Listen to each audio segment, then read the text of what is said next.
Black African power was good, was happening, a well-organized lie.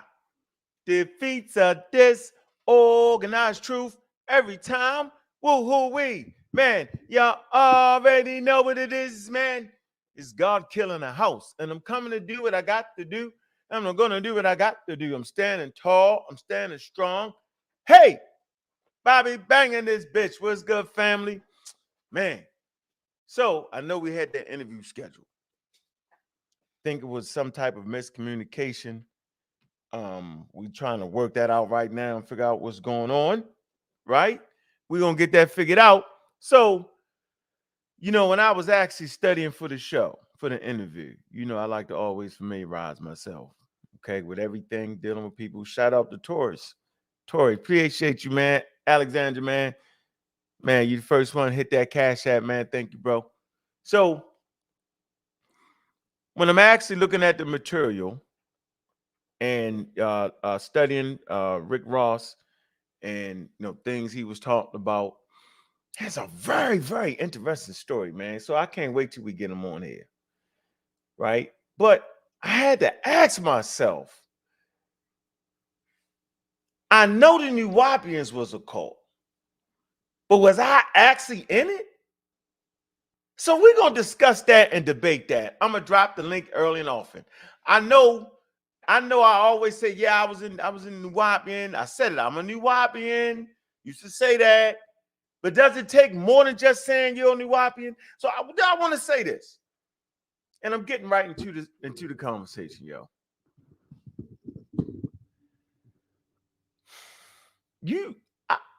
We got discussions in discourse about UNIA, a Pan-African, and all that, right? You hear a lot of people say they're Pan-African, or they're Marcus Garvey, right? But are they really in it? Are they just saying it? Like, what's the real qualifications for you being UNIA? Do you got to be a card-carrying member? Can you just say it? Do you got to do some work? What? Because people say they any damn thing. And I know I said it. I was in New Wapian. Thought I was.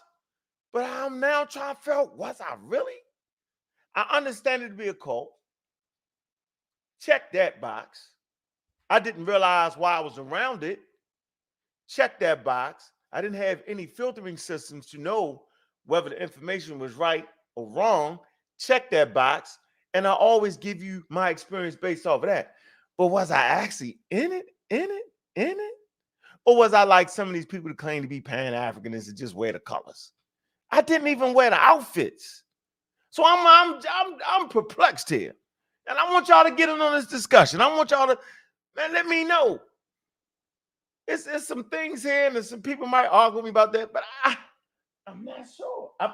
After I really studied Rick Ross and everything he talks about and the intricateness and what a cult is and how it works, so I'm clear on that.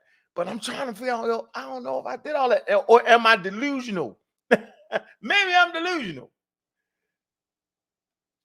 I don't know. I'm thinking I can make a fair assessment. And I don't think I've been making a real fair assessment. I just don't think so. I see I got Miss Tiff and Juju. I don't let them in. I wonder what their opinion is on this, man. I'm gonna drop the link. Where is the pseudo killer? Where y'all at, man? Y'all always talking about we don't go live talking about some different shit. We talking about something different, man. Because I know a lot of pseudo killers have been around that type of stuff. Guilty by association.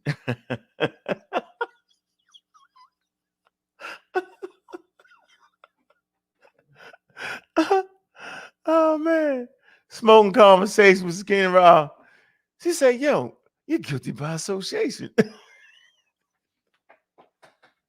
Hell no. Y'all tripping. Yeah, all right, whatever, man. Miss Tiff. Pseudo kill official. What it do? Yeah. What it do? I think you're in denial. No. See, you would. Sorry, I had to go right for the jugular. Guilty as charged. Joe, Joe say, yeah, right. Unc guilty by damn. Really? That's what y'all doing to me like this? I thought y'all. I'm gonna You've bring been somebody else. telling this for the last 10,000 years. Right. Pseudo-killers. Oh, I need, you know how I need American Dream. See, American Dream gonna have a little different, he gonna have a little different take on it. He gonna have American Dream take. Juju, pseudo-killer Fisher, what it do, what it do? Peace to the panel, peace to the chat. Nah, Bobby, you wasn't in no cult. You feel me? man. Thank you. You wasn't in no cult. You ain't do none of that crazy cult. This man been talking about he was in the cult for 20 years. He was in it. You wasn't in no cult. You Thank feel me? So I was there. Don't like that. I think I needed to be deprogrammed. And I think watching that made me deprogrammed. I was like, no. Nah, you can't deprogram yourself. See? You can. I was like, nah, I wasn't really.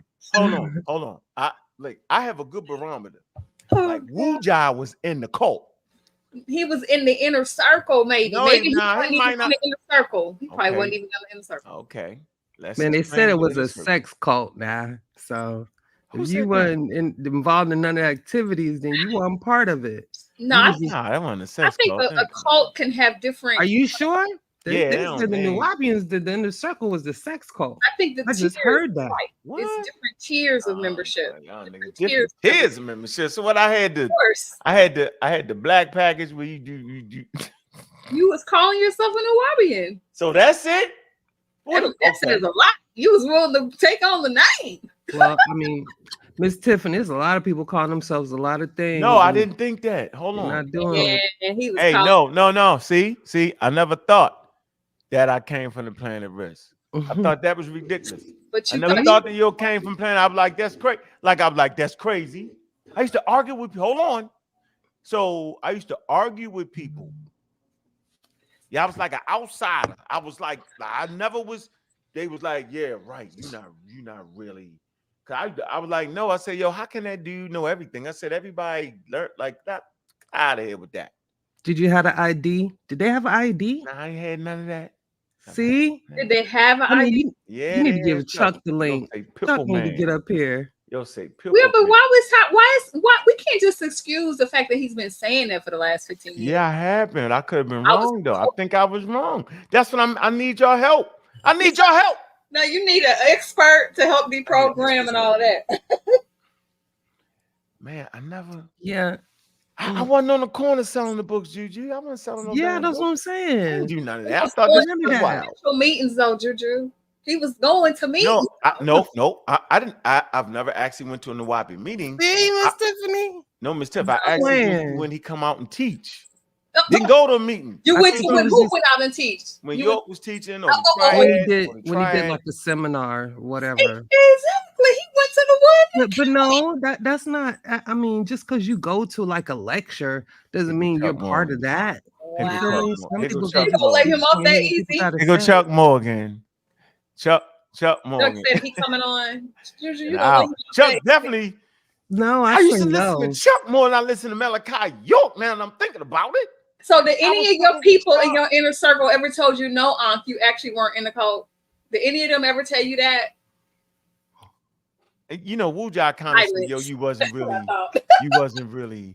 Let me read this super chat. Thank you. He said he didn't answer that. Man, every week, pay dues, learn the material versus the leader and the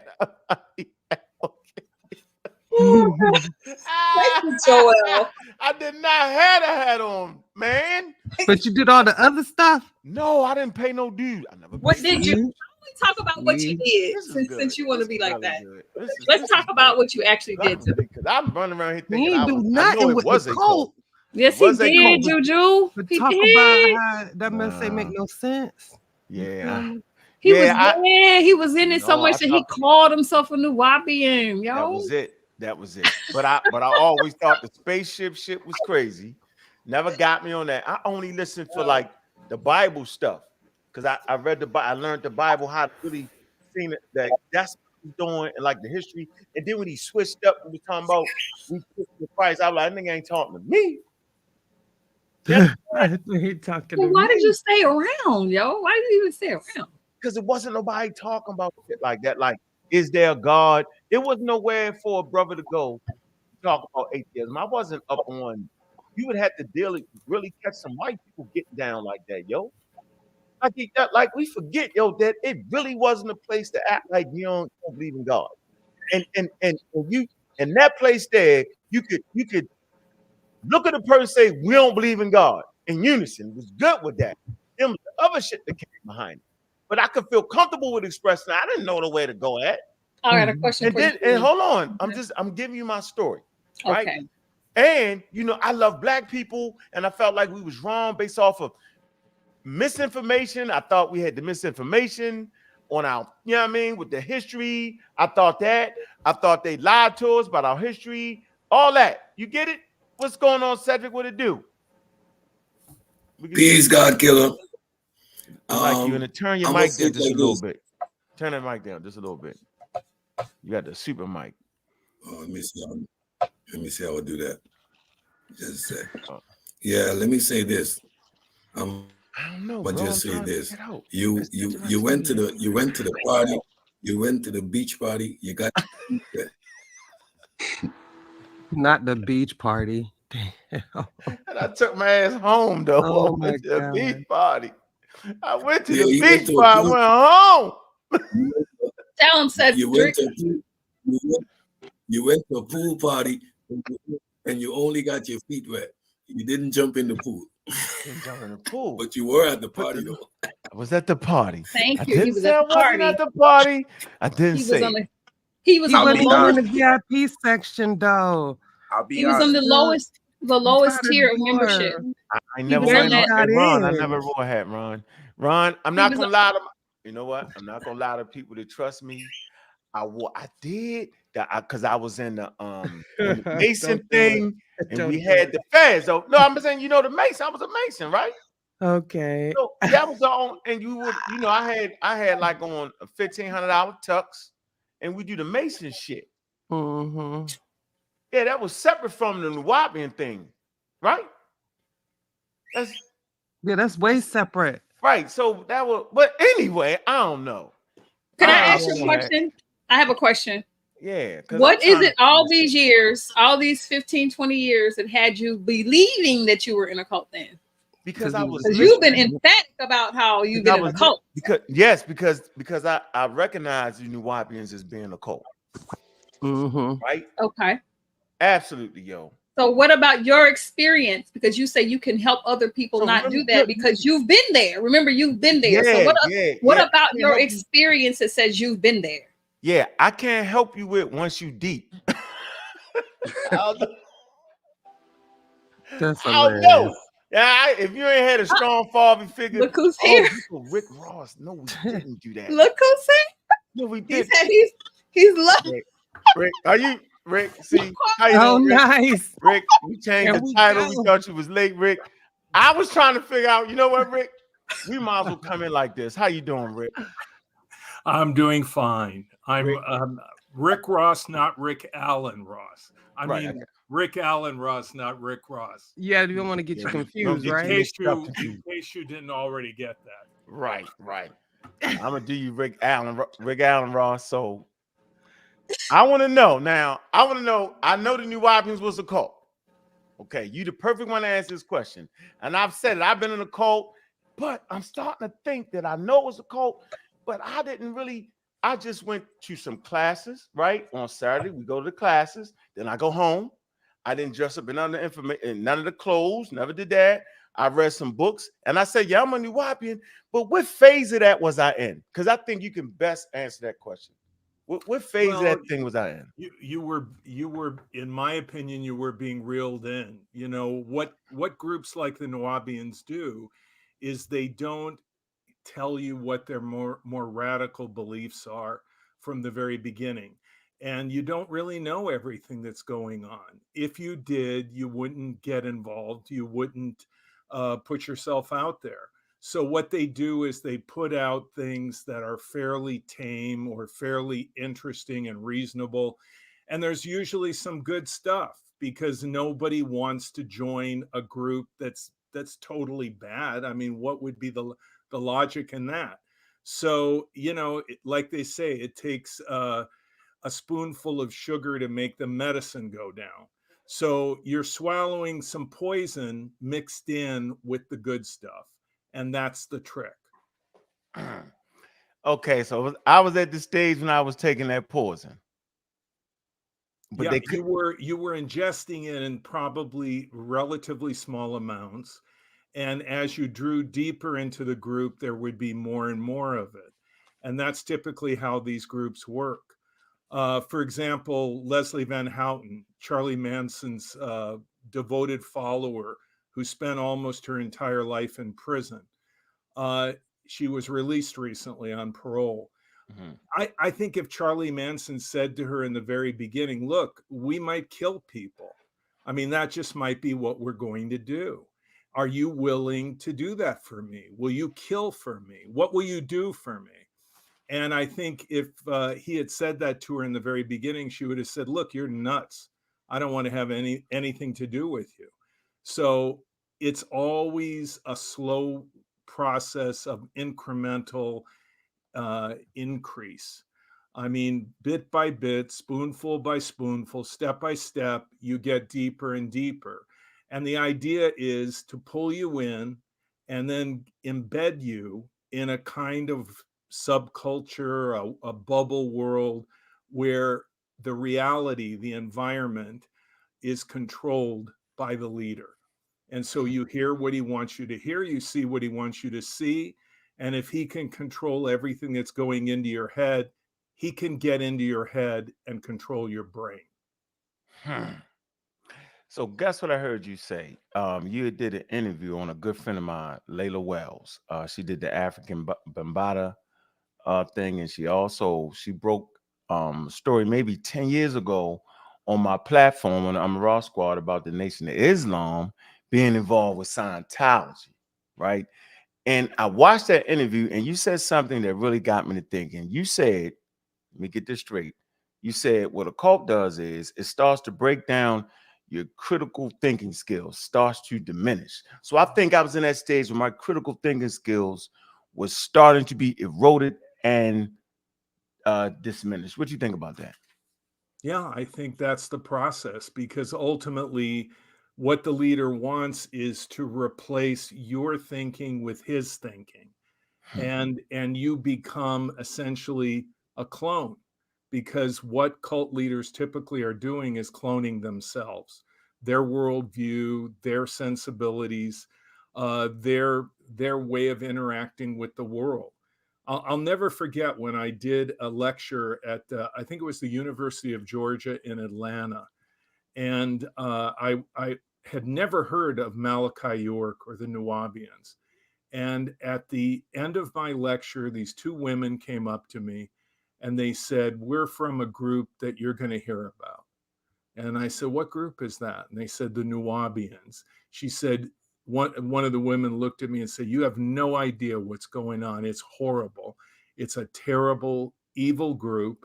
It's a group that really hurts people. And you're going to learn about it. You're going to find out about it. And I thought to myself, you know, because many times I'm approached like that. And it wasn't long thereafter that Malachi York became increasingly notorious.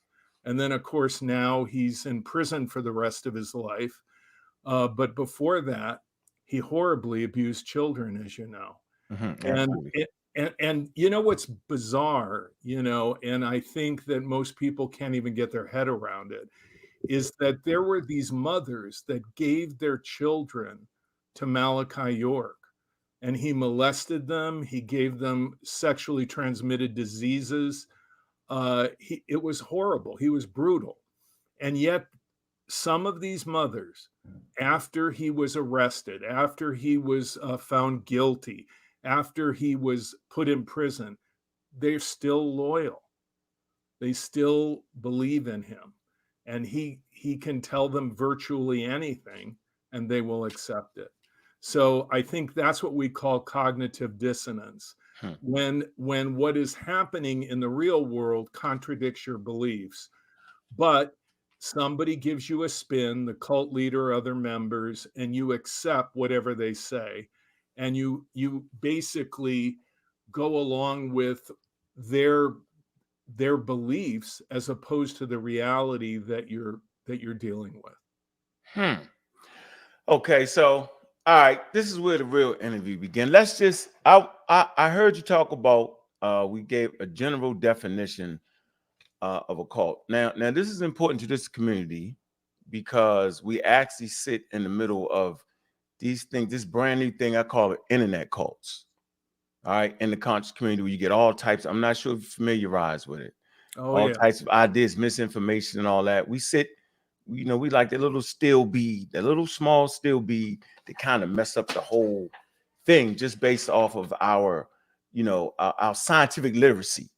So I learned being in that situation with the new weapons that if I would have had some scientific literacy, I wouldn't have been able to at least, deconstruct the misinformation. I feel like pseudoisms is at the source of the misinformation that people start to accept and digest and get programmed, like you said. And so, what is a cult?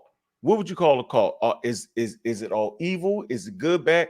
And based off your research and where you stand, what would you say a cult was?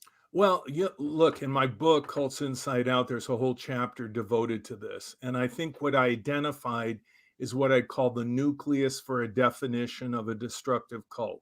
So all the definitions basically intersect these three core characteristics, which were first identified by psychiatrist Robert J. Lifton when he was teaching at Harvard University.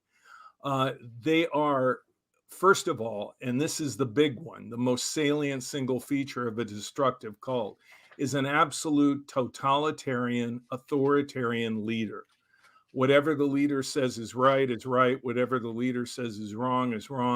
And the leader has no meaningful accountability, is the defining element and driving force of the group, and he becomes an object of worship. And you can see that, of course, with Malachi York. Second is that the leader uses identifiable techniques of coercive persuasion, of thought reform, to break people down, change them, and lock them into a new way of thinking. And we've called this often in popular culture brainwashing. But what brainwashing actually is a synthesis of coercive persuasion, thought reform, and influence techniques that can be identified used by a cult leader in a very deliberate, methodical way to get undue influence over his or her followers. And then finally, if it's a destructive cult, the leader uses the undue influence he has to exploit and do harm to his followers. And that varies by degree from group to group. The Nuwaubians, I'd say on a scale of 1 to 10, 10 being Jim Jones, the Nuwaubians were probably a 9, a 9.5. But there are some groups that are a 2, a 3. There are groups that evolve and become worse. There are groups that evolve and become less harmful, particularly after a leader dies. There may be some type of transition and change. But what you look for are those three core characteristics: the absolute totalitarian leader who is worshipped by his or her followers. Second, that leader uses identifiable thought reform techniques to gain undue influence over his followers. And three, that he uses that undue influence to do harm, to take advantage of people. And I've often said this to cult leaders who tell me, hey, you're just in business because there are cults, and you say there are cults, and it's a business model for you. And I'll frequently tell them, and I have said to them many times, put me out of business. Stop hurting people. If you stop hurting people, I don't care what you believe. You can believe in alien beings from outer space. You can believe you're an alien being from outer space, whatever floats your boat. But if you hurt people, that's when you become a problem. And that's when people like me get a call, is when harm is being done. So it's not about what the group believes. It's about how the group behaves and how it's structured and who has authority and what checks and balances are in place and what the leader does with that power. Man, that's a great explanation. So I see you've testified as an expert in many trials.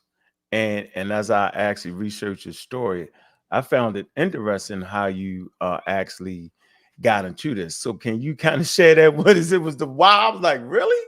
It was, go ahead, explain us how you got into this. It was kind of a, it was just by chance. I was very close to my grandmother, and she was in a nursing home, and a group infiltrated covertly the paid staff to target the elderly people in the nursing home. And it was a really wacky kind of fringe religious group. And my grandmother was confronted by a nurse's aide who was a member of this group, and she was harassed. And when I went to visit her, she was very upset. I talked to her. She explained to me what happened, and I was just frankly pissed off. And so I went to the director of the nursing home and I said, what the hell is going on here? Why are these people working here if they have no respect for the elderly people that are here and are harassing them? And so that led to an investigation. 5 people were identified on the paid staff that were linked to this organization, and they were fired. And the next thing I knew, I was on this committee and that committee, and I became a kind of anti-cult activist, community organizer. And that led to working at a social service agency. And I started helping to get people out of cults for families. What I didn't know when I started was that this process would later be identified as, or had been identified as, cult deprogramming. The creator of cult deprogramming, by the way, was a man that that is now still living in Ted or something. I think his name is Ted, right? Ted Patrick. Ted Patrick. They used to call him Black Lightning because he would strike, and you would not know when, you would not know where, and the cults were deeply afraid of him. And he was very successful in getting people out of cults. And he did involuntary deprogrammings where they held people against their will. And of course, Ted paid a price for that. He was criminally prosecuted for unlawful imprisonment. He was sued, and eventually he retired. But he helped a lot of people in the meanwhile. And so I began to follow what Ted Patrick had done. I read a book called Snapping by Flo Conway and Jim Siegelman. And there was a whole chapter dedicated to Ted Patrick, who invented deprogramming when he wanted to get his son out of a terrible cult called the Children of God. So I started doing interventions. I didn't know what I was doing was deprogramming. I eventually came to understand that process. And since then, I've done 500 plus interventions across the United States and around the world, because my work started over 40 years ago in 1982. And so I've been at this for over 40 years, helping people get out and also testifying in court as an expert witness. You may know that the most recent trial I just testified in was the trial of Nature Boy, aka Eligio Bishop. Right. So we want to get to that later on. We want to save that. Okay. Right. Yeah, we want to say that because that's the meat of the interview. We want to say that because we all know and we've seen the rise of it. Okay. And matter of fact, when I first heard him speak, right, we actually got into some words. I was like, yo, you're out your mind. Like, that doesn't even make any sense what you're talking about. Because like I said, and on the community of skeptics and the pseudo killers, we actually deal with the misinformation, the pseudo scientific ideas that seem to permeate through these cults. And so we actually deal with the root. I always felt like the root of it. The reason I couldn't see what it was in front of my face, because one, I was very highly invested, and I still am, into Black people. in African history and African American story.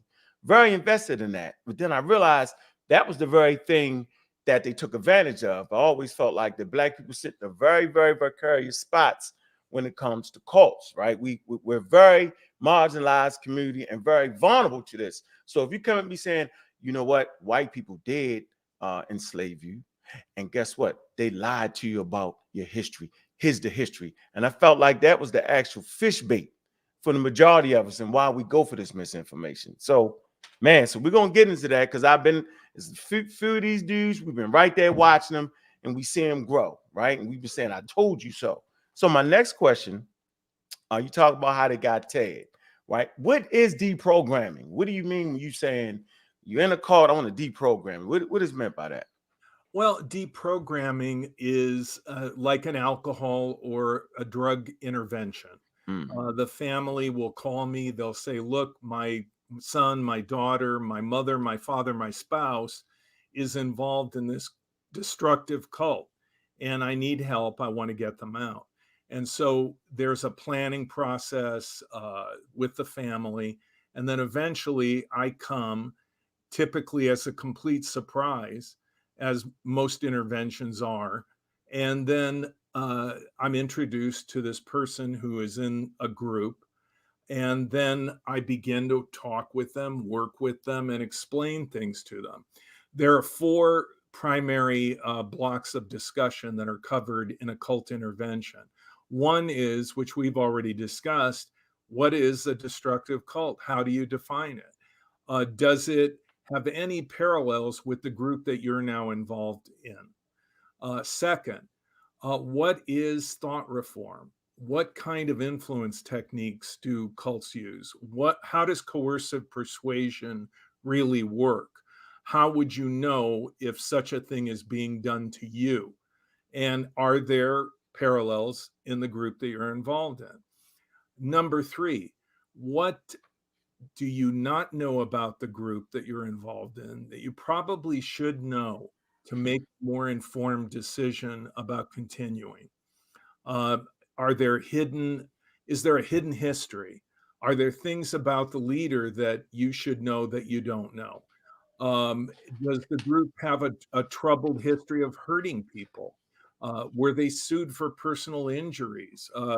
Was the leader brought to court, criminally charged? What is the background of this group, and do you know it? And then finally, the fourth block is, why is your family staging this intervention? Why are they worried about you? They love you. They know you. Why do they think this is necessary? And of course, the family is there throughout the intervention, and they're offering their reflections on how this person has changed, why they're concerned, and so on. And so that's an intervention. It can last 3 or 4 days. And you ask the person, will you unplug from the group for this period of time? You've been in this group for a year, 10 years, 15 years. Your family right now would like you to give them this time without interference from the group.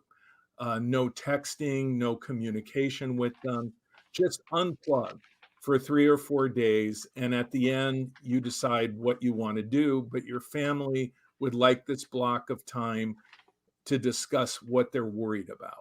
And that's basically an intervention in a nutshell. That's very interesting. You talked about Black Lightning, and how he used to swoop in and Cost was afraid of him, right? And then I don't think we talked about his organization, Cult Awareness Network. I think you might have been a part of that, maybe. I don't think Ted Patrick actually was behind Citizens Freedom Foundation, Okay. which became eventually the Cult Awareness Network. But by that time, Ted had dropped out. Ted, his son was in this horrible cult called the Children of God, where they molest children. And Ted wanted to get his son out, and he came up with his plan. And that was to discuss the group, to have this intense dialogue. And it was Ted invented deprogramming, and quickly he realized, and the groups realized, that it would be disadvantageous, to say the least, for the group to allow Ted to meet with and talk with someone. And so eventually groups warned their members about deprogramming. They warned them specifically about Ted Patrick. As I said, he was called Black Lightning because you never knew where he would strike. And so Ted did involuntary deprogrammings because families were desperate and there was no way to meet with their loved ones. The group would not let them meet with their sons, their daughters at all. And they had very limited communication. So Ted began to do involuntaries. And also in California, there was a law passed for temporary conservatorship, where for 30 days a family could detain a son, a daughter, and work with them. But that law was fought by the Unification Church, commonly called the Moonies, and other groups, and it was struck down. And so people like Ted and others like myself that had done some involuntary deprogrammings had to eventually cease to do those type of interventions, even though families today, there are many families that desperately need that kind of help. But because of the laws and because of the litigiousness of the cults, that is just over. No one does those type of interventions anymore. But the basic structure of deprogramming that Ted conceived is still the basic structure that is used today. Though, of course, with the internet and search engines and the ability to research, we can do a more sophisticated, in-depth intervention today than Ted did back in the 70s and the early 80s. But the basic structure of it is the same, which is basically, as Margaret Singer, a psychologist, said, showing the person how their power has been taken away from them, and kind of rewinding that process and saying, do you understand how your ability to run your own life and be an independent person, that has largely been taken away from you? So let's talk about how that happened. How did a group, a leader, take your power away from you? And what was the step-by-step process that they used? That is the fundamental basis of deprogramming, and it continues to be today. Yeah, we wouldn't think that we would need something like that, but it's good to know that there's people out there that's concerned about this, and I like to say that I'm glad to know that we're not actually fighting by ourselves.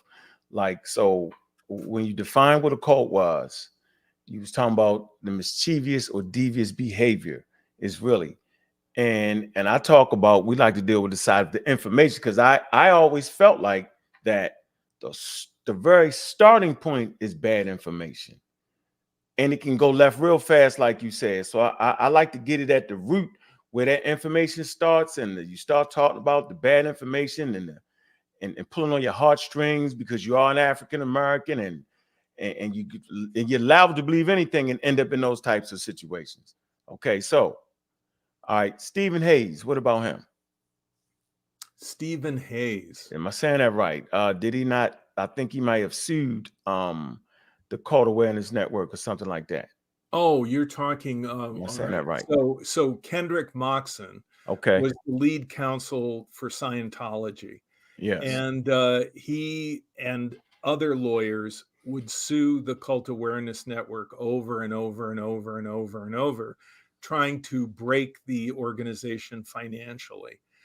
And I was involved in an involuntary intervention to rescue a young man on behalf of his family, his mother. And that case evolved into a lawsuit, not only against me, but against the Cult Awareness Network.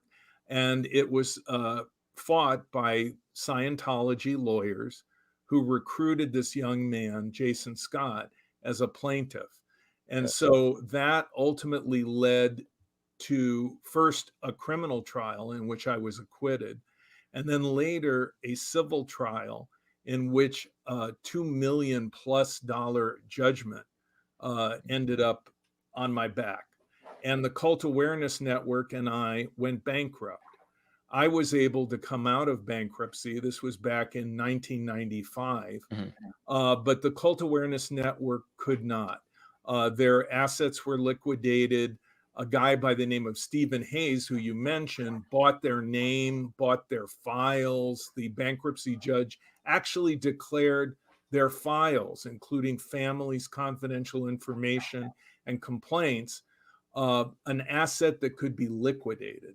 And Stephen Hayes bought it on, and I believe, on behalf of Scientology. Yes. And so all of those files were then taken over. The name Cult Awareness Network was taken over by the Church of Scientology. Incredibly crazy. It was really crazy.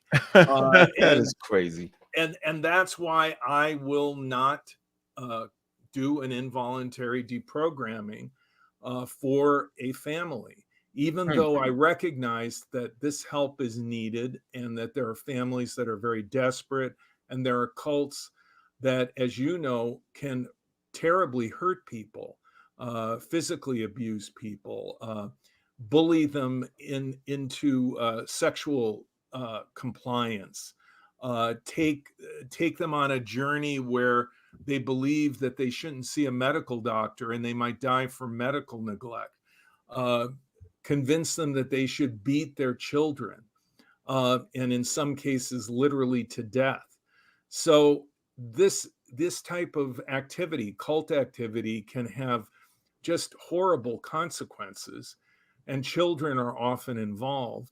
And so, there is a need to do interventions, and sometimes they cannot be done on a voluntary basis. Correct. But no one, including myself, will do any involuntaries anymore.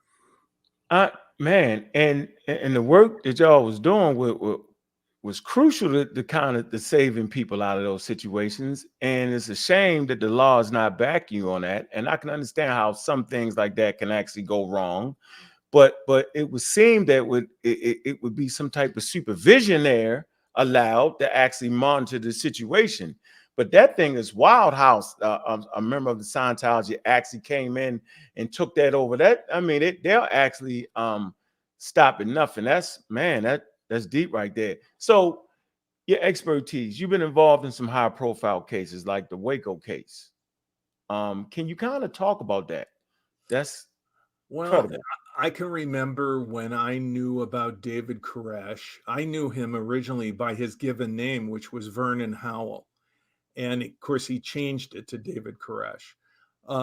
And I knew about him for years before there was any public profile or the FBI and the BATF were involved. And I knew that this group that had a compound outside Waco was a dangerous group. I would get calls from people that left. I remember one call from a mother who left and her child was kept there. And I would later realize that this was often the way David Koresh would control people. He would let you leave the compound if someone in your family still was there, particularly children. And so you felt obliged to come back. And I remember telling this woman, you need to get your daughter out of there. And she said, how am I going to do that? And I said, well, you're going to need to get the local sheriff and go out there, show your custody papers and everything, and get your kid out of there. And so I knew that the group was a very volatile group, a very authoritarian group. And I knew that David Koresh had been tried for attempted murder and a hung jury had let him go. And so I eventually would do a deprogramming, a voluntary intervention with a Waco Davidian. And that intervention was successful. And he told me about the weapons stockpile and that they had like a military regime there, guarding the compound, people being assigned to guard duty and such. And so then the BATF called me, and I found out that the Waco Davidians were being investigated by the Bureau of Alcohol, Tobacco, and Firearms. I then put them in touch with the young man I had deprogrammed. And in fact, his information was cited in the affidavit to get the warrant for the arrest of David Koresh. The BATF raided the compound, very poorly thought out raid. And I can remember when it was televised, and I was having coffee, and I was watching TV one morning, and all of a sudden it's the Waco Davidians all over the news. And I see the BATF raiding the compound, gunfire, gun battle, people are killed, and then there's a standoff. And I thought immediately, what in the hell did they do this in this way for? Because they knew that this was a heavily armed community, very, very militant, and that the people were not going to be responsive to the kind of raid that they staged. So they really kind of blew that. And then subsequently the FBI took over. And then of course the FBI would call me, and I would talk to their negotiator. I would have various FBI agents assigned to me as liaisons with the negotiating team. And also CBS News hired me as an analyst. So I was doing, analysis of what was happening in the compound. And many parents contacted me. And what no one knew at the time was that I did another intervention actually during the standoff. A young woman had been locked out of the compound, and her parents retained me. And we did the intervention in Waco, but no one knew about it. And it was also successful. She went to a rehab for former cult members. And then the end finally happened after 51 days standoff. And David Koresh decided, like Jim Jones, like Marshall Applewhite, that he wanted to die and take everybody with him. And so he set fire to the compound, and all the people inside died a horrible death. There were things that I think the FBI could have done more prudently. I had pleaded with them to bring families of cult members to Waco and have them talk to their loved ones, because they had set up a kind of public address system around the compound with these huge loudspeakers and so forth. And I thought if members of the Davidians could hear their family expressing love, telling them, please come out, we've got a lawyer, we want to help you, you'll be safe, we love you, that some more people could have trickled out, I think, possibly. There were a number of people that did come out. There were 21 children that came out. But ultimately, all these people that were in the compound pretty much died with David Koresh, except for, a couple of people that survived.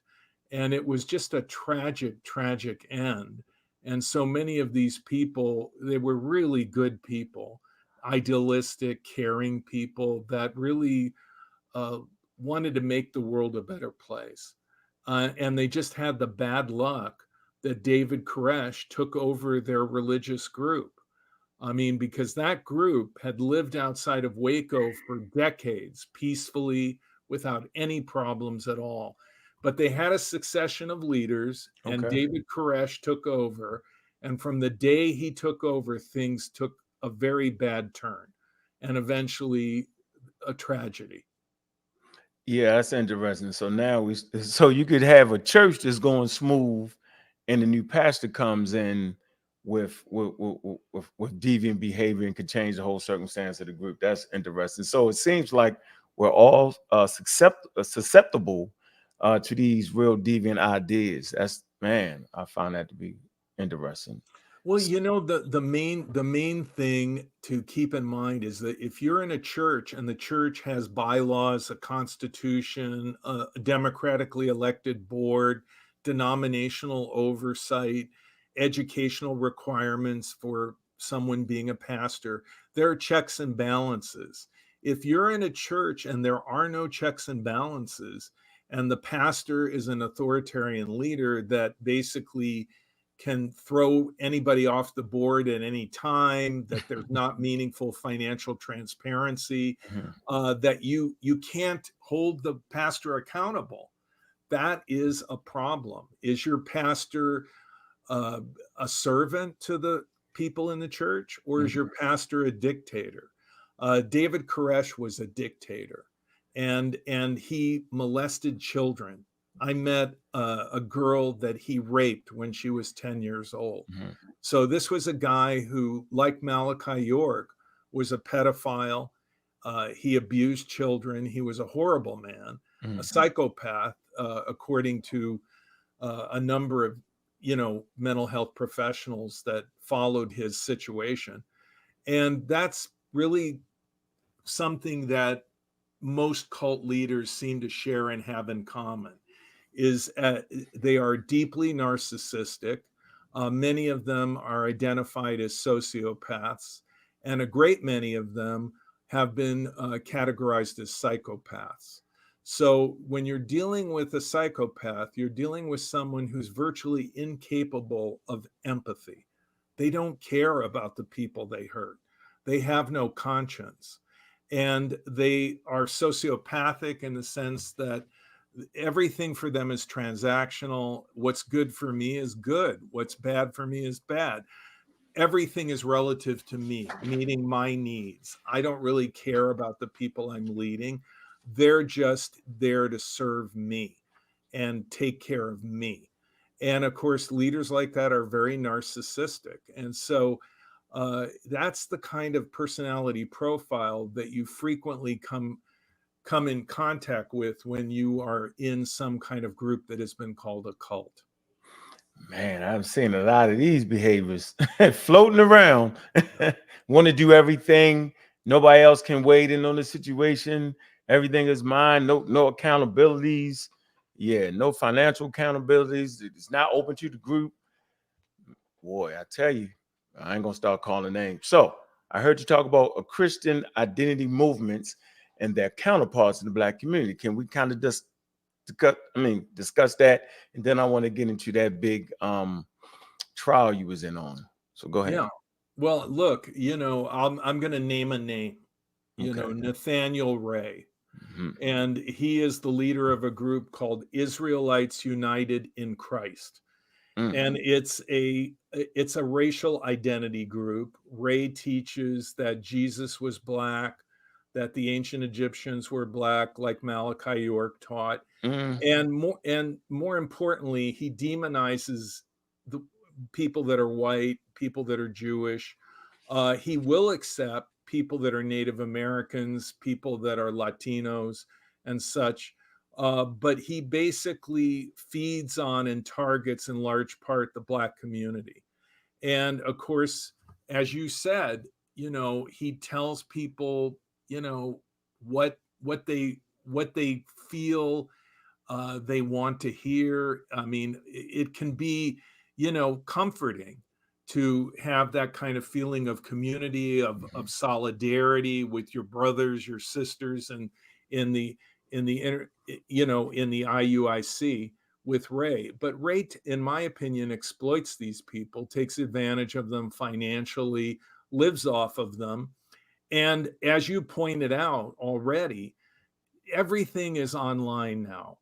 The days of recruiting face to face, those days are gone. And so what you have are people being recruited online. They're being indoctrinated through social media platforms like YouTube. Nathaniel Ray and the Israelites United in Christ have a YouTube channel. They have a huge amount of videos. And so what happens, and I've dealt with this personally, is someone gets hooked in to Nathaniel Ray and they start watching all these videos and it scrambles their brain. And they start to believe in Nathaniel Ray, believe that he alone has the truth, that all other racial identity groups or Black Israelites are wrong. Ray is right. I need to be with Ray. And they start tithing, they start following Ray. And of course, I have testified in child custody cases when there have been divorces as a direct result of Israelites united in Christ. So a spouse becomes involved, the other spouse doesn't want to become involved, they end up divorcing. And then if they have children, the spouse who doesn't want to be involved doesn't want their child to be involved in a hate group that's like the IUIC. So they will retain me. I will testify in court, and I've testified in a number of child custody cases. But what we're seeing now are people recruiting online. They're using Twitter, X, they're using Facebook, they're using YouTube. There's even a group called the TikTok cult. So everything is online. People use PayPal, Venmo to give people money. Then there's streaming. They communicate that way with their followers. And it's nothing for somebody like Nature Boy to have 30,000 followers on Twitter alone. So when you have a following like that, you can then pick off certain people that you then assemble as your inner circle that live with you, work with you, and serve you, your needs. And then the other people that follow, you use them as a fundraising base. And so this is what I'm seeing over and over and over and over again, is groups that are online, recruiting online, and oftentimes the leader never even meets face to face with his or her followers. Nope. And they can just work them and exploit them and do harm to them totally online. We call them okay. So I'm glad you have identified that. And we actually call that online cults. That's what we call it. I say, man, there's a movement going on. And so you talk about you're not going to personally deprogram anybody. I want to let you know that our channels is dedicated to deprogramming those who have been miseducated. That's what we do. We actually deprogram them through our programs, right? Giving them the right information, like the Anunnaki, the Elohim. We explain what they really are, like these ancient great civilizations that had more knowledge and wisdom prior to anything. We talk about how science builds on invention, and that's out of place. So we actually have intervention right here on these channels. So that's why I'm glad you're here. Very, very important for you to be part of this program. Now, I want to talk about the Christian identity movements, races, all the way. Can we talk about them? What do you know about those? They're horrible. I mean, the group that I've dealt with, Church of Israel, for example, led by Dan Gaiman, they have a compound near Shell City, Missouri. And basically, they teach that white Anglo-Saxon Protestants are the new Israel, the chosen people, and that everyone else is subordinate to that elect. And of course, they're racist, they're anti-Semitic, it's just a horrible group. And I actually, at one point, worked with Dan Gaiman's son to leave. His wife left the group, and she wanted to help her husband stay out of the group, even though he had been raised in it all of his life. Eventually, he would go back and they would divorce. But for a while, he lived apart from his father, his mother, outside of this compound that exists near Shell City, Missouri. And there are a number of groups like that.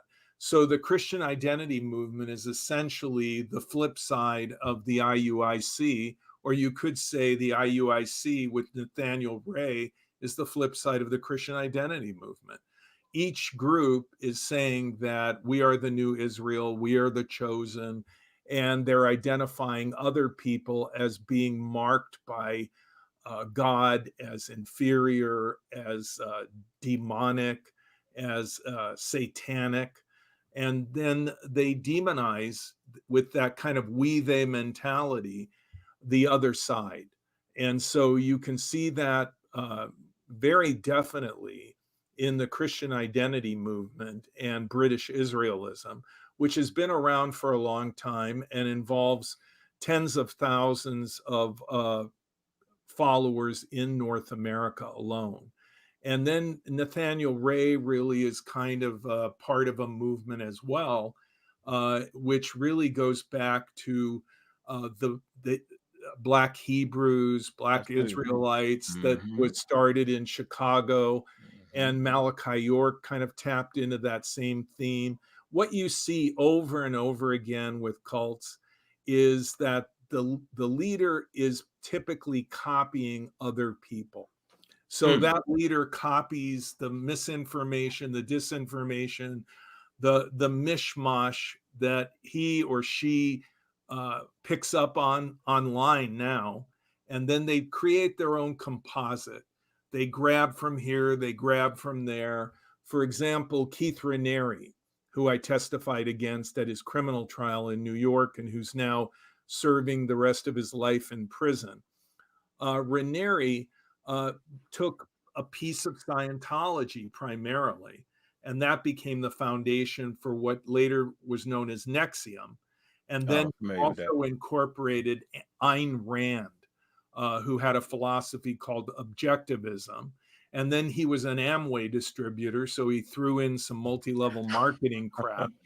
And also he learned to some extent neuro-linguistic programming, so there was a little NLP mixed in. And then he really was enamored, excited about seminar selling companies like Landmark Education, formerly known as Earhart Seminars Training, that stages the forum. So his seminars were copied after, to some extent, the basic structure of Landmark Education and the forum. And another group, LifeSpring, to some extent, also did the same thing, but they were sued out of business. But Raniere basically borrowed from all these people, copied what they had, created his own composite, and that became Nexium. And so what I see increasingly are cult leaders who either were in a cult at one time and they left, and they copy things from their former group, and then they borrow from other groups and they make their own thing, basically, or they're just grabbing things online and then creating a composite like Raniere did. And that's why the internet has become such a powerful tool for cult leaders, and we got to counter that. And so you're right. I can just think of a few African American groups that kind of splintered off. Noble Drew Ali, Nation of Islam, and they just, not saying all of them were deviant, but you can see how they borrow from each other, how it's all intertwined and all that.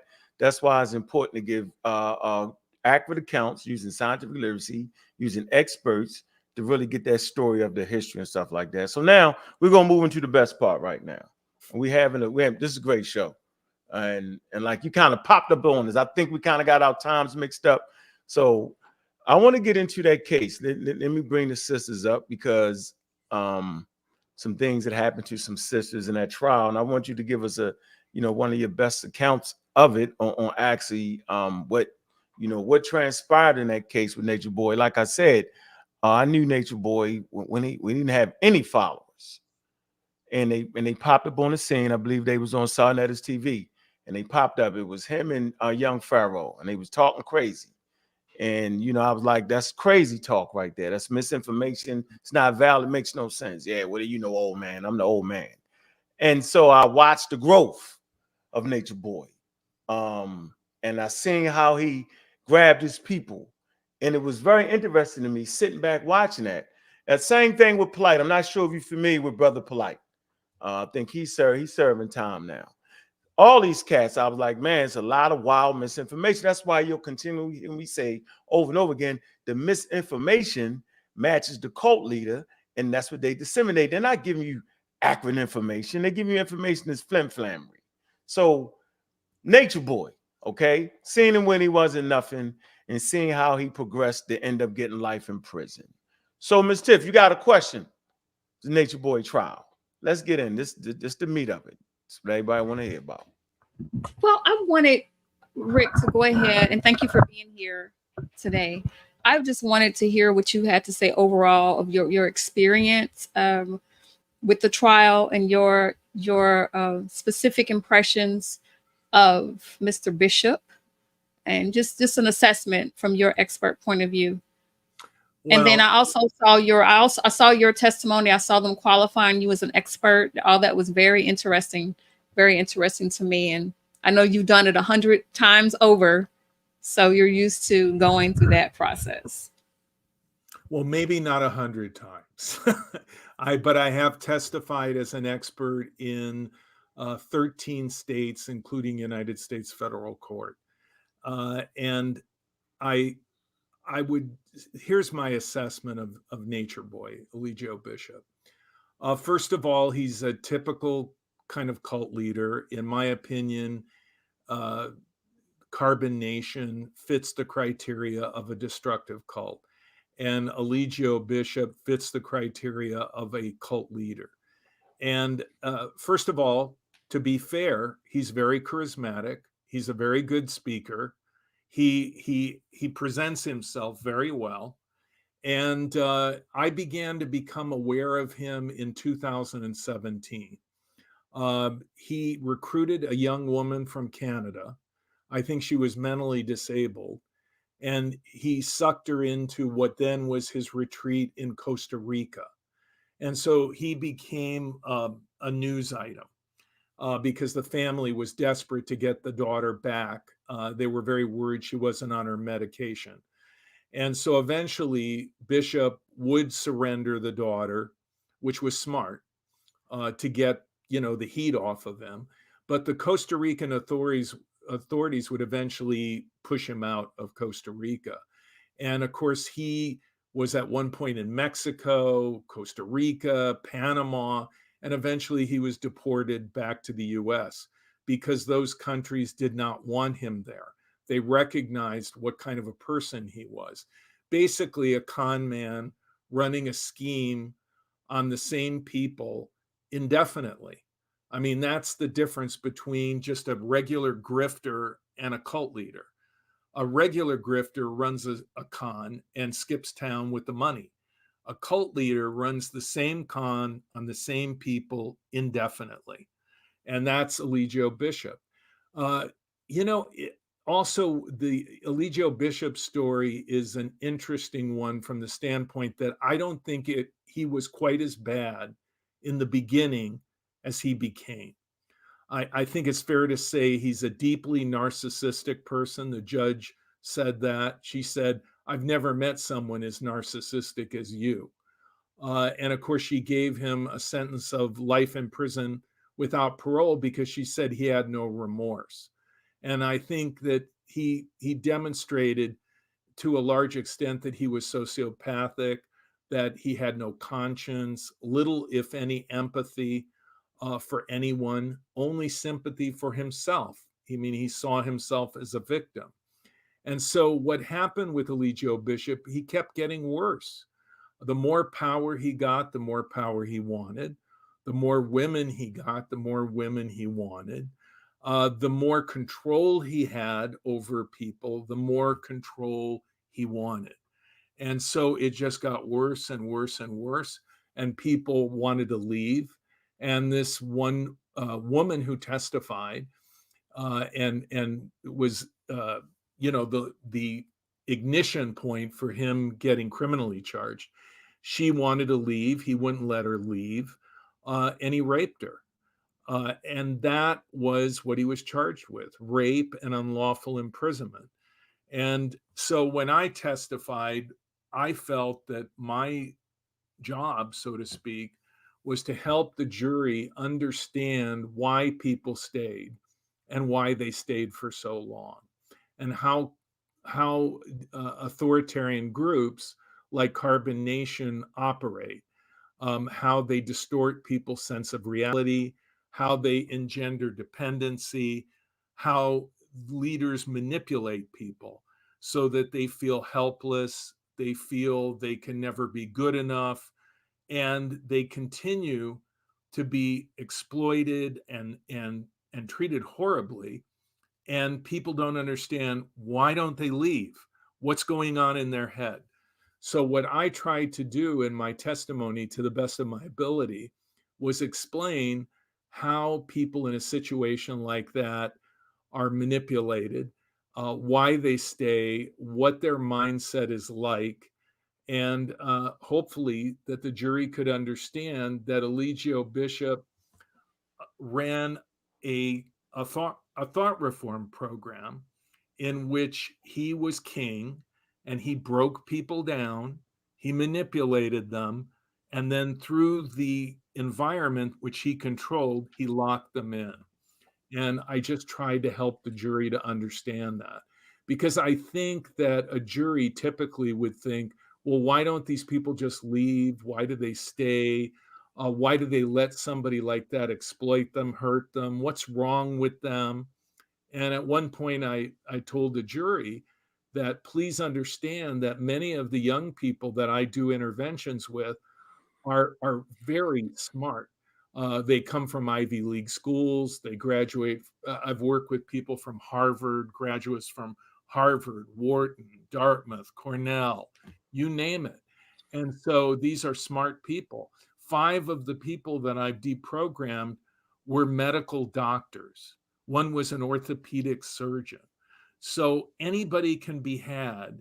And what I wanted the jury to understand was how people are exploited, how they are manipulated, so that they could understand why this woman stayed, why she felt she must obey Eligio Bishop, and what he did to her, how he manipulated her way of thinking, her emotions, what he actually did to these people.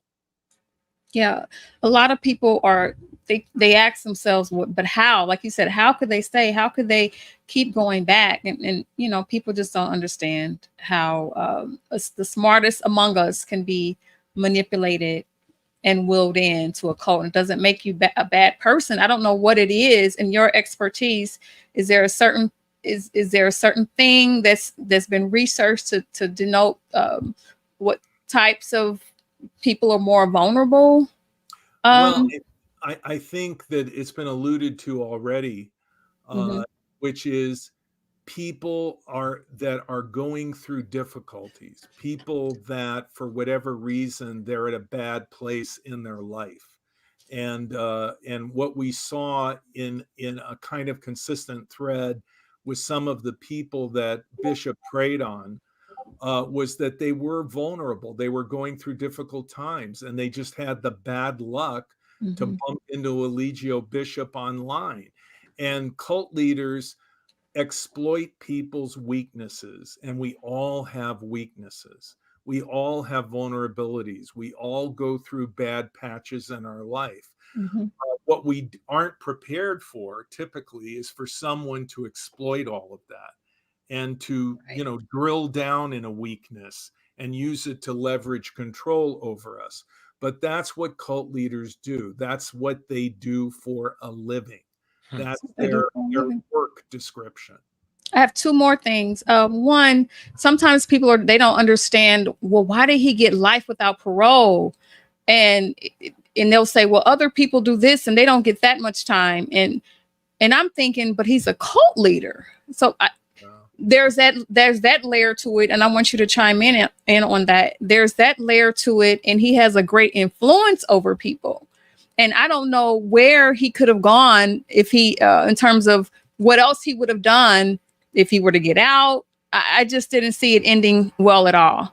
So, well, look, what the judge said was that he demonstrated absolutely no remorse. Right. And that he is a danger to society. He's a predator.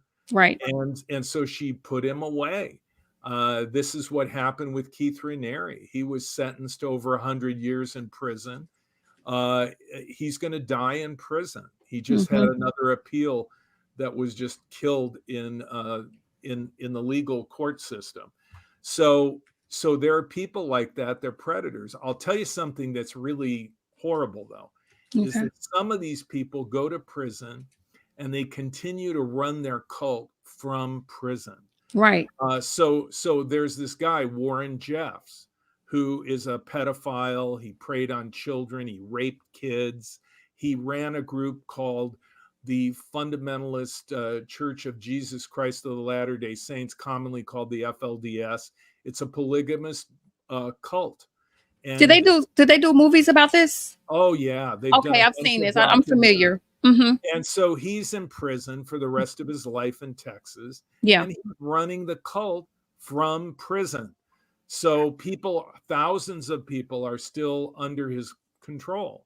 Yeah. And there's another cult leader, Rashad Jamal White, who is in prison right now. And there are people that they're hunting for with kids that have disappeared. And they claim that he was influencing them even though he is in prison.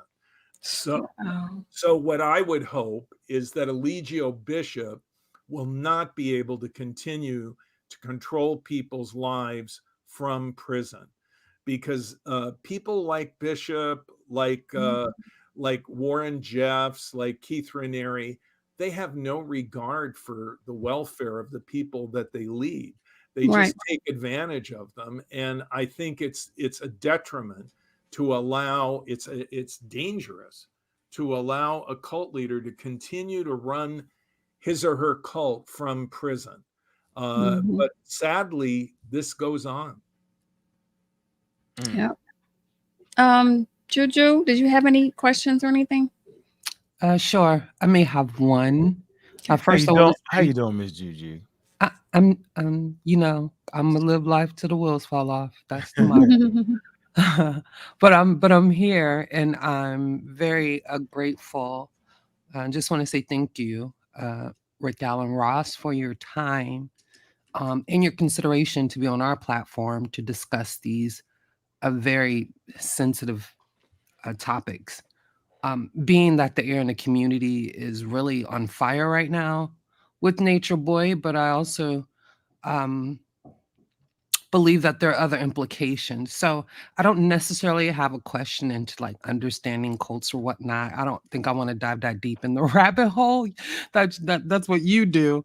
But I do more concerned with victims advocacy and solutions.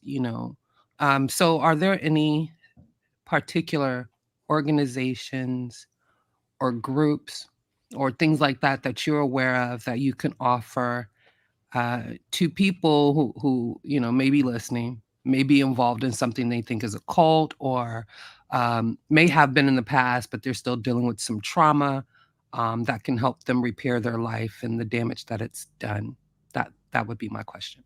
I think that's a really good question, and it's an important one for people that are really kind of shell-shocked and confused, and they leave a group and they blame themselves and they feel ashamed, humiliated, or they feel like they shouldn't have left and that they betrayed the leader or they betrayed God somehow by realizing that they couldn't handle it anymore and they left. And what I would say the most important first step is education. And that's what you're offering here now and what you offer on an ongoing basis. And you have to educate people. What is a cult? What is thought reform? How does it work? How did this happen to you? Let's rewind it. Let's look at it. So online, there is the Cult Education Institute, which I started in 1995, which is a 501c3 nonprofit, huge database of information for free. You can go there, you can get information about recovery. There's a directory of counseling services, professionals who provide counseling. And there are links to any number of other resources as well. I think the first step is educating yourself. How did this happen? What were the methods used on me? And also to this extent, I wrote the book Cults Inside Out, so that people could essentially deprogram themselves by reading how brainwashing works, how the intervention process works, and also a modern history of destructive cults, people could understand that I'm not alone.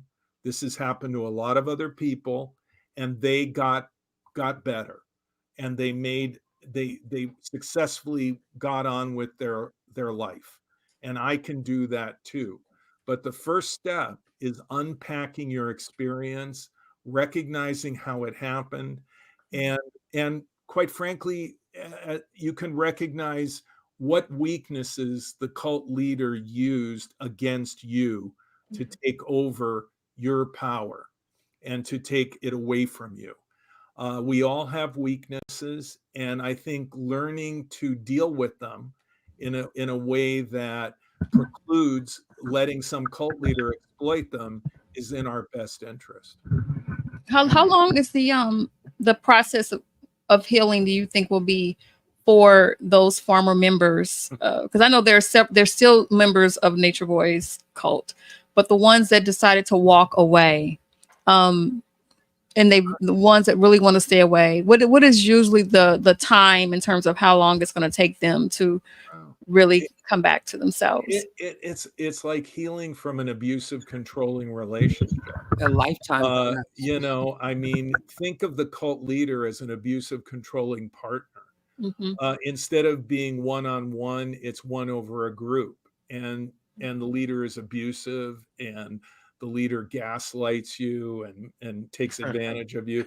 Yes. Tina Turner, who is one of the most notable survivors of an abusive, controlling relationship, it took her years to recover. But keep in mind that she was with Ike Turner for many, many years. So I would say that if someone wasn't in a group that long, and if they really focus on educating themselves about how these groups operate, their tricks, how they trap people, I think a person can reasonably get out of the mindset very quickly and recover in a relatively short period of time. But you have to take that first step. You have to acknowledge that the group wasn't a good group and that the leader wasn't a good leader. And then you have to explore what that leader and group have in common with other groups that have been called cults and how they operate, so that you can regain your personal power and your self-esteem by recognizing that you were preyed upon, that you were taken advantage of, that it wasn't your fault, and you understand what to look for in the future so it doesn't happen to you again. Right. And I just want to end on this. I also got knowledge of carbonation in 2017, and I was just floored of the things that they would actually put online, and the violence, the manipulation, and the psychological abuse, the verbal abuse. I mean, it was just, I know you said at the trial you only watched like 6 videos, but there's thousands. I have not watched all of them, but I watched enough to just be thoroughly disgusted. And, I mean, I could get why he didn't want to be in the US doing most of that, because it would not have been able to go on so long. But, as soon as he came stateside and tried it, thankfully it was put to an end. So I don't know. I definitely feel like he was a danger to society, and he's exactly where he needs to be. Yeah, well, he didn't know when to stop. Huh. And He didn't know when to stop.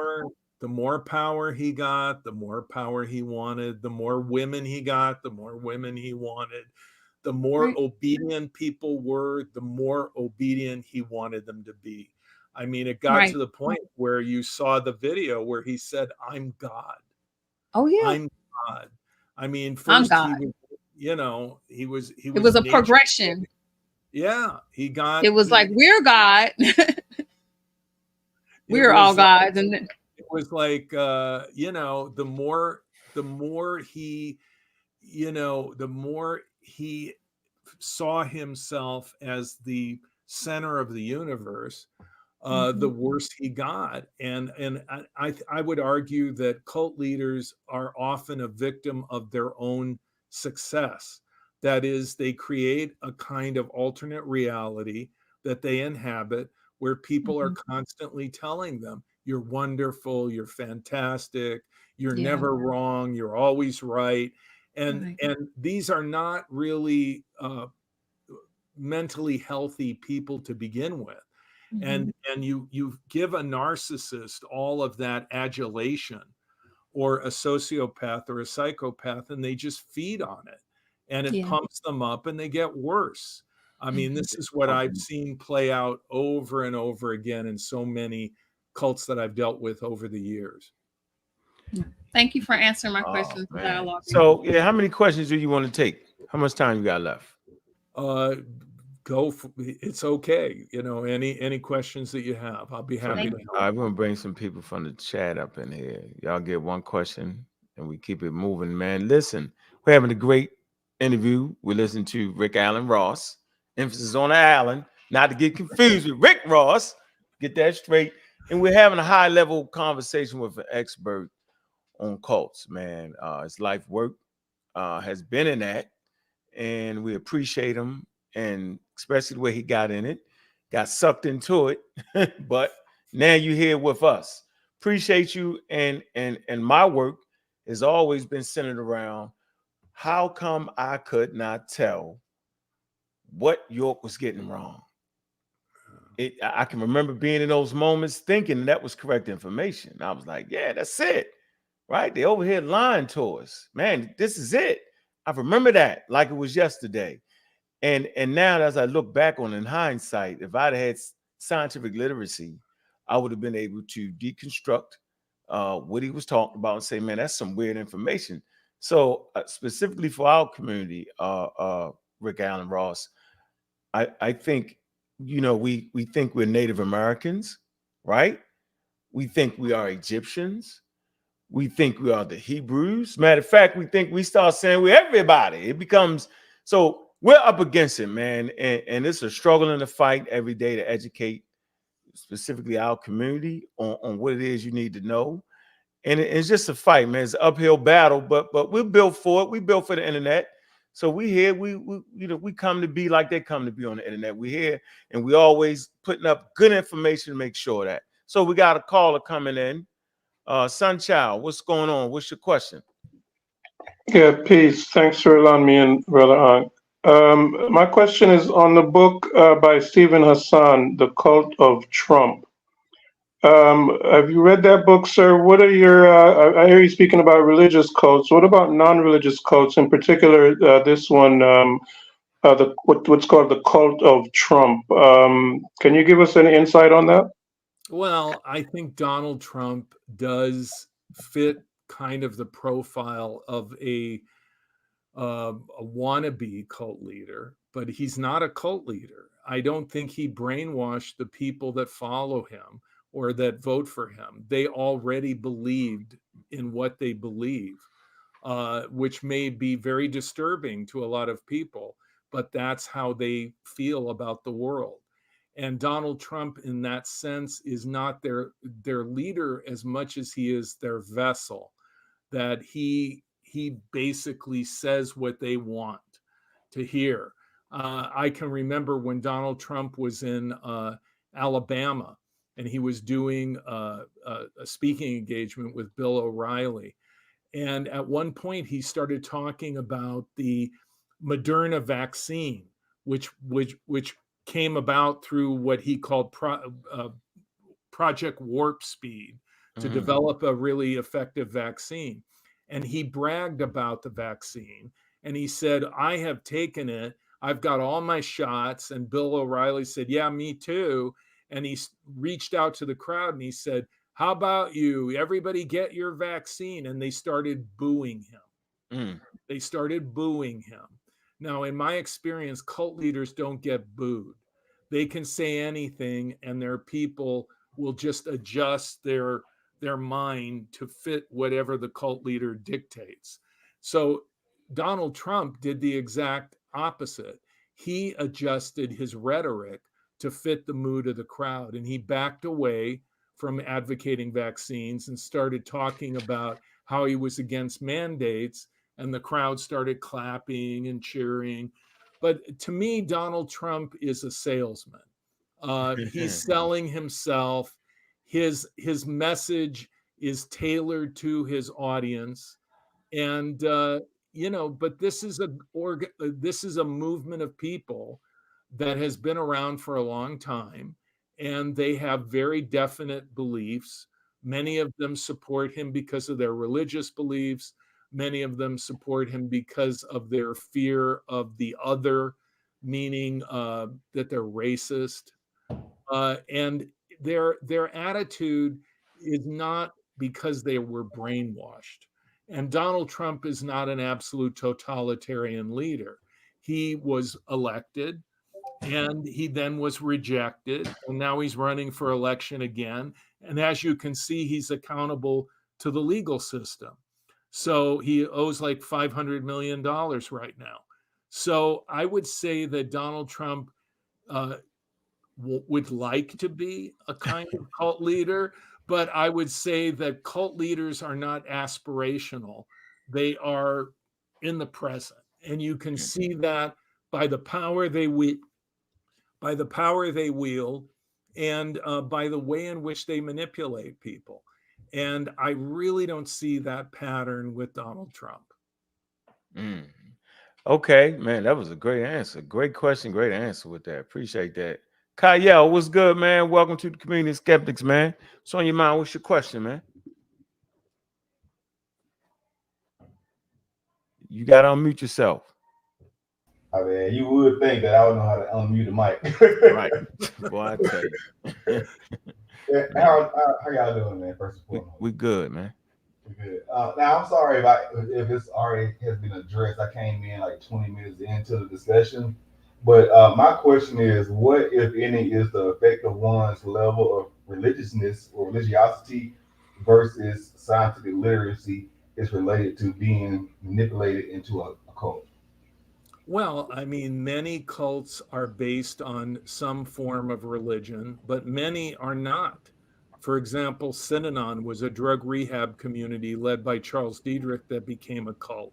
Or there are groups like MOVE that were dedicated to environmental concerns, or political groups like the Symbionese Liberation Army that abducted Patty Hearst. But I would say most of the groups that we call cults do base their belief on some kind of religion. It could be any religion, but I see that as a mask, a facade that they age in a kind of bait and switch con, in which what they're really pulling you into is not about religion. And so a group that is spiritually based will target a particular audience. For example, David Koresh targeted Seventh-day Adventists because the Waco Davidians were a splinter group from Seventh-day Adventism. And so he would send recruiters to Seventh-day Adventist churches, and many of the followers that he recruited were from those churches. So what I see is that cult leaders may tailor their hype, their recruiting process to a particular target audience, and that could be based on religion. But I don't see religious people as necessarily being any more vulnerable than anyone else. Though religion can be exploited, as I say, as a facade by a cult leader to take advantage of people. Awesome. Okay, thank you very much for answering that question, and thank you for allowing me to join up. Oh, yeah, absolutely, man. Appreciate you, man. So yeah, we're having one of those high level conversations with an expert, and so I think at the end of the day, we just got to organize better, get this type of information out. Like you said, you're not going to personally jump out there and deprogram nobody, because it's a way that cults find a way to sue you. And so by having programs like this, people can actually tune in, and maybe they'll see themselves in watching this, right? Maybe they'll see some of the misinformation, then wonder, well, why would you be teaching me this? If you're claiming to do the good for Black people, then why would you be teaching me this misinformation? And maybe that'll all wake you up. I can recall being in defense of Malachi York when he first got arrested. I was like, come on now, because we was taught, hey, the white man is the devil. That was the whole thing. So now all of a sudden, right, the devil gonna tell the truth. That was a running thing, right? I was like, that's right. And so I had a conversation with the mother of my children. She was like, so let me ask you this, because we was debating back and forth. I would say this information was right and all that, blah, blah. She asked me one question. She said, so, well, would you bring your children up on the land? I did like this. I was like, nope. It snapped me right out. I was like, nah, I can't trust that. I couldn't. I say no, right? And I never returned back to that space again. After that one question, I returned back to the space and been on a mission to make sure that nobody even get close to that level of misinformation again that could potentially put them in harm's way with deviant behavior. That little thing right there. So, this is our thing right here. We want to make sure that we educate with experts. We want to make sure we get it right, at least close as possible. And like you said, you done been through it. You done got sued, done been in bankruptcy. I mean, you paid your price, right? So I want to let you know that we appreciate you and the work you did in actually saving people. And I'm sure if people just watch the interviews, we got your website in our description. A lot of wealth of information on there. Learned a lot about you on that. Learned a lot about cults. That's why when you came on, I was in the middle of saying, I know it's a cult, but I don't think I was in that deep part. Because I kind of understood the layers you was talking about. So I appreciate that. So any closing words you want to say?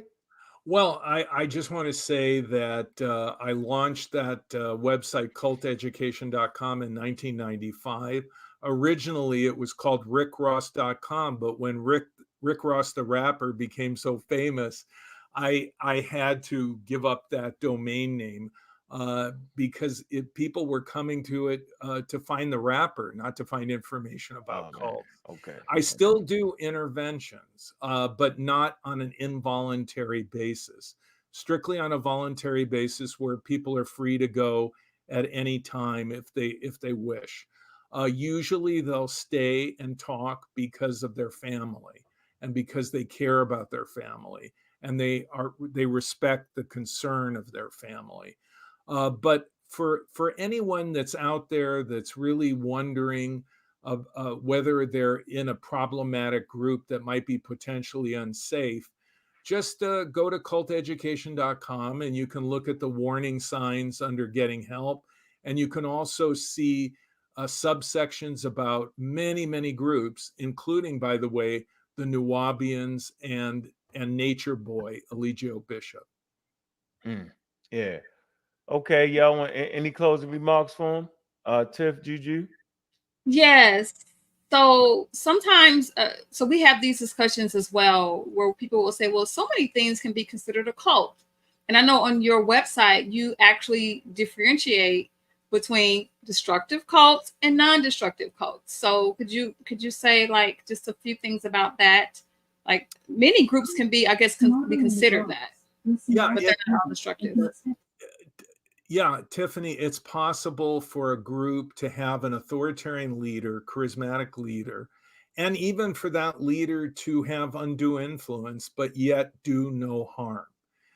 In my experience, power corrupts and absolute power corrupts absolutely. So that doesn't usually work out, but I have encountered groups that are benign and that they don't hurt people. For example, there's a group called Arcosante north of Phoenix, Arizona, that was started by an architect by the name of Paulo Soleri. And I think Soleri was like an iconic kind of person, an object of worship. He had great influence over his following. However, I don't think he ever hurt anybody. So it was an example of someone benign, someone that did no harm. And I think we can see kind of corporate cults. For example, when we look at Steve Jobs, when he ran Apple, it was kind of a corporate cult. But Steve Jobs paid people well. He took care of them. He provided them with good benefits. Many people under his employ got rich, did very well. And I would say if in fact it was a personality-driven corporate cult, it was a relatively benign one. So the question is, does the group hurt people? And that varies by degree from group to group. But if a group hurts people, then, and it has an absolute authoritarian leader, and that leader uses identifiable techniques of coercive persuasion, it could be seen as a destructive cult. But I do make the distinction that there are groups out there with very charismatic leaders who do no harm. Thank you for sharing that. I know we had somebody in the audience. I don't know if he wanted to come up. Chuck Morgan, he's back. He's been yeah, Chuck. Oh, Chuck. advocate. Yeah, Chuck Morgan actually runs that website. Nuwapians got the whole. Yeah, I'm not sure if you're familiar with that website or not. Nuwapianism.com. Nuwapianism.com, and he deals with the whole cult thing with Nuwapians. Great information on that. Chuck, you said you were going to jump in here with a link. You want to jump in real quick? I didn't see Chuck. We'll see if he comes on. He may want to. He's done a lot of work in terms of, being advocates for the victims of. Yeah, that whole website is dedicated. He got Malachi York guilty. That was a horrific group. I mean, that really was. It hurt a lot of people. I mean, that's one of those groups that is a historically significant group. Oh yeah, that's oh my goodness, he got more time than anybody. Oh man, pedophilia, the whole 9 yards, serial rape of children. Yeah, he'll go down in history as that's man. Yeah, but hold on, let me say this. But that's the point I was making.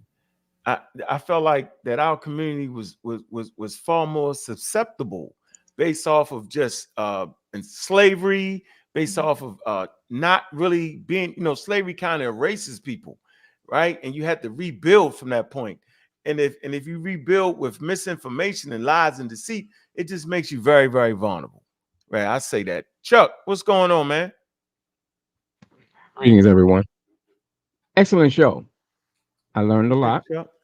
I recommend that several people check it out. Dr. Ross, I appreciate your work. It is definitely needed, and we need more of these types of presentations to kind of reach people, because this cult thing is really, really taking root on the social media, and it's difficult to try to nab each and every one of them, and every day there's a new one popping up. So it's a rough job, but if you stay at it, we're going to try to get at them. Okay. Thanks, Chuck. And by the way, I'm not a doctor, but thank you for thinking of that. Okay, I had a tendency to call people doctor. Yeah, no, I'm not a doctor. I started out as a volunteer because it personally affected my life. And I think a lot of people start that way. Great. Excellent. Yeah, we got Kendra in the chat. Go ahead, Ms. Tiff. Giving her praises. Say something. Yeah, I had reached out to Kendra, and Kendra, thank you for showing up, and we would love to also have a conversation with you on a future date. But if you'd like to come on now and say a few words to Mr. Ross, it's completely up to you. Just let me know. But she's saying thank you. You see the comment there. Oh, well, thank you. I was really just humbled by her transformation, and it was her victim impact statement that it just floored me. Yeah, I was in tears when I first heard it.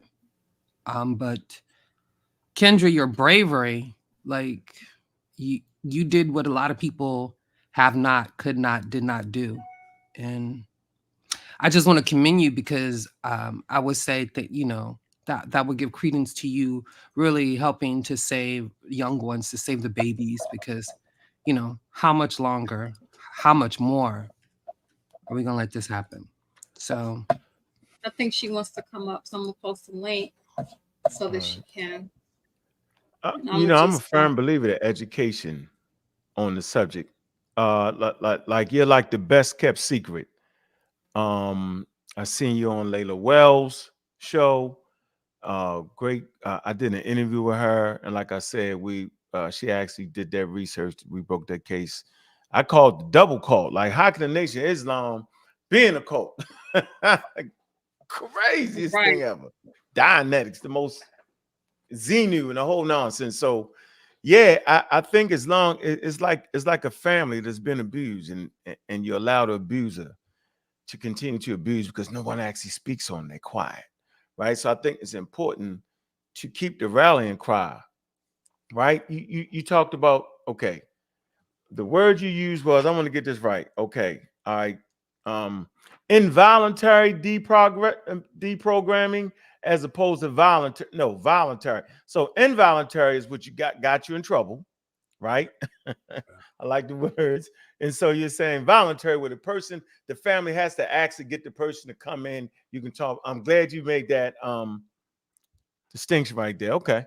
All right, got you. So you're still there, right? But you're not going to be the one to say, yeah, come on in. You're not going to do that one no more. Okay. All right. Appreciate that. So yeah, as long as we don't keep the secrets, I think speaking on this topic, keeping it alive and well, we beat the drum every day around here, for sure. And I always tell my story of being in that situation and not having the tools, because if I would have had the tools, I felt like I could have corrected myself. Everybody don't have that ability, but I know if a lot of people had the tools, I think they can actually correct themselves. Okay, we got Sister Kendra on. How you doing, sis? Hi, I'm doing well. How are you? Oh, fine. Good to hear your Thank you. voice. Thank you Thank for you. hitting the link, Kendra. Oh Go yeah, ahead. no problem. I just wanted to thank Rick Allen Ross. I really appreciate you, your testimony in the trial. I've really been reading your book lately, and it's just been help. Like the number one thing, like you said, is education. That has really helped me as I am in recovery, and just understanding what happened. And so I appreciate you, and just wanted to come up to thank you. Well, thanks, Kendra. Thanks. And I hoped when I testified that maybe some of the people listening that were followers of Eligio Bishop could be helped. And in particular, not only the people that had already left that were in recovery, but the people that were still diehard followers that were in the courtroom that day. I hope that maybe my testimony and others who testified might plant seeds in their mind to help them to begin to think critically again and maybe think their way out. Yes, I'd really hope so too, because that's a major part of it is what I think was it for me was being able to critically think myself out of the situation. So I mean, yeah, it's tough. I imagine for them because I was once in their shoes and I really get it. But yeah, I really hope that they did listen and maybe, it planted a seed. So Yeah. And thank you, Kendra, for taking the stand that you have taken. Yeah. Yeah. Very powerful testimony and victim impact statement. Yeah. It takes someone like you so many times to put an end to the destructiveness of somebody like Eligio Bishop. I have met Sarah Edmondson, who was horribly mistreated by Keith Raniere, the leader of NXIVM. What he ultimately demanded is that a group of women submit in this group to being branded with his initials with a cauterizing iron, which took 30 minutes with no anesthetic. And he had this done to a number of women. At the time that they were branded, they had no idea that it really was his initials. They later realized that, and they didn't even know that he was really ultimately in charge of what was happening. They actually believed it was a women's empowerment group that wasn't subject to his leadership. But he was torturing women, and it took a woman, Sarah Edmondson, who came forward and she showed her scar to the New York Times. and they photographed her, and that was the beginning of the end of Keith Raniere. So sometimes it takes someone to come forward, and it takes a lot of bravery. It's tough, but that's what it takes to take somebody like Eligio Bishop down. Yeah. Yeah, I really am so proud of everyone, all of the women and the men that came forward in this situation, like, and just stood in the truth of what happened. And because I know how hard that is, because I did it. And it takes a lot. It takes a lot. But I really do feel like I'm glad that it happens to me, because I feel that I do have the courage to not be silent, and you know, be a voice and talk about these hard things and bring awareness, uh, you know, to inspire people to critically think about these situations. I think it's really a serious thing that I never knew was serious until, you know, it happened to me. Hmm. Yeah. Wow. Yeah, Wow. you never think it can happen to you, but it can. And if you don't think it could happen to you, and you think that somehow you're immune, you're Mhm. setting yourself up to be had, because you're not prepared. Right. And so the Exactly. best thing to do is realize that we're all vulnerable, Mhm. and that if we weren't vulnerable to influence, there would be no political advertising. There would be no advertising at all, because our mind couldn't be changed. We couldn't be manipulated by advertising. So we know that we are vulnerable to persuasion. And beginning with that awareness, you look at how cults operate so that you can tell when one is coming at you, and you can see in real time the warning signs. And I think that's so important, because these groups are prolific. They're all over the place. I'm finding out about a new one virtually every day, and they're springing up like weeds on the internet. And it takes nothing to start a cult: a website, Mhm. a Twitter account, a YouTube channel, and you're off and running. Hmm. And Hmm. so I just really feel we all need to be very careful consumers regarding influencers, life coaches, anybody that's online that says that they have the answers. We need to, it's okay, they could be good, they could be totally fine, but we need to be aware that there are people out there that are predatory, and we need to equip ourselves with the knowledge that would preempt them from taking advantage of us. Absolutely. So, yeah, hopefully you can come back, Kendra, and we can have a discussion. I would like to let everybody know what made me vulnerable. I want to say it again, because you wouldn't think that I would be in a cult. Promise you. No way. You would not see me, right? Like, you couldn't see this coming. And so when you make the statement that we're all vulnerable, trust me, we're all vulnerable. We're even more vulnerable now than we was back in 98, right? 95, because like you said, it's the internet, easy access. The way they fund their movement can be done real well on the internet. Videos can be cut and spliced. The information you can be overwhelmed hearing the message over and over again. And like I said, right, and people wonder, what made you vulnerable? What made me vulnerable was my inability to separate fact from fiction. That made me vulnerable. Like it just did. And my inability to understand what well studied through expertise Black history really was. But by the time we finished, the aliens was Black, the Egyptians was Black, the Hebrews was Black, the Native Americans was Black, the Olmecs was Black.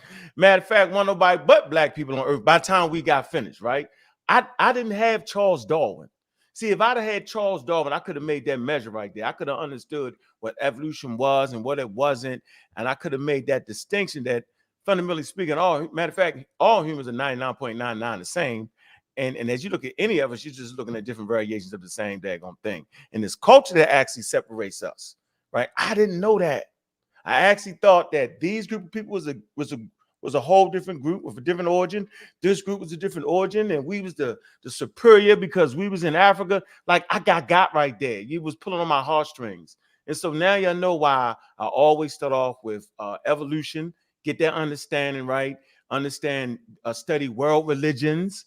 Okay, so that's important to understand. Each culture has their own religion and what the documents was, if it wasn't, and you get a bigger picture, you get a bigger sample size of humanity and what it is, and you won't get tricked. So let me get this last question here. American Dream, what's on your mind, man? You in the community of skeptics, what's good? Hey, peace, Ankh. Peace to the panel. Can you hear me, Ankh? Loud and clear, we can hear you. How you doing? Awesome. I'm good. I was wondering if Mr. Ross could give us an example. I think he made a distinction between non-destructive cults and destructive ones. He's given a few examples of non-destructive cult leaders. I'm just wondering if he could give an example of what he would consider a non-destructive cult leader. Well, I would say that Ellen White, who was at one time the preeminent leader of Seventh-day Adventists, that group began, in my opinion, as a kind of personality cult. They followed a man by the name of Miller, who predicted the end of the world in the 1800s. And they were actually called the Millerites. And then when the end didn't come, there was a need for someone to explain it. Ellen White stepped in. She had an explanation. And then she went on to become the preeminent leader of the Seventh-day Adventist movement. And she came up with a healthy diet, exercise. And in fact, the Seventh-day Adventists are some of the healthiest people in our country. They call Loma Linda, California, a blue zone, where people live longer because of their diet and because of exercise. So Ellen White could be seen as a kind of cult leader in a sense, but she was a relatively benign one who really cared about her following and wanted to do good. Later, it was found out that Ellen White was a plagiarist, that a lot of what she wrote was copied from other sources. And the Seventh-day Adventists, to their credit, acknowledged it, dealt with it. They kind of call it the borrowings of Sister White. But they have evolved increasingly into mainstream religion. And I think the Adventists are a very peaceful, benign group. And I think under Ellen White, they were relatively peaceful, benign at that time as well.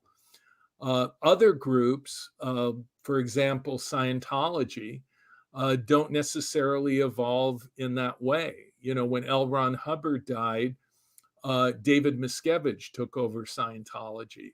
And many people argue that he's worse than Hubbard. And Hubbard was not Mr. Nice Guy. He had his issues and was called a cult leader. David Miscavige, who's now being sued by Leah Remini for harassment, is going to have his day in court, I think. Leah Remini left Scientology and became an outspoken critic.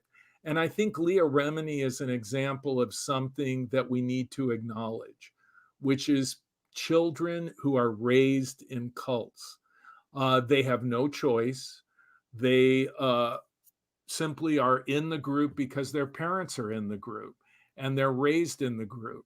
So in Leah Remini's case, she was raised a Scientologist and later realized that the group didn't make any sense and that it did things that she found very destructive, very harmful, and she could no longer remain loyal, and she left.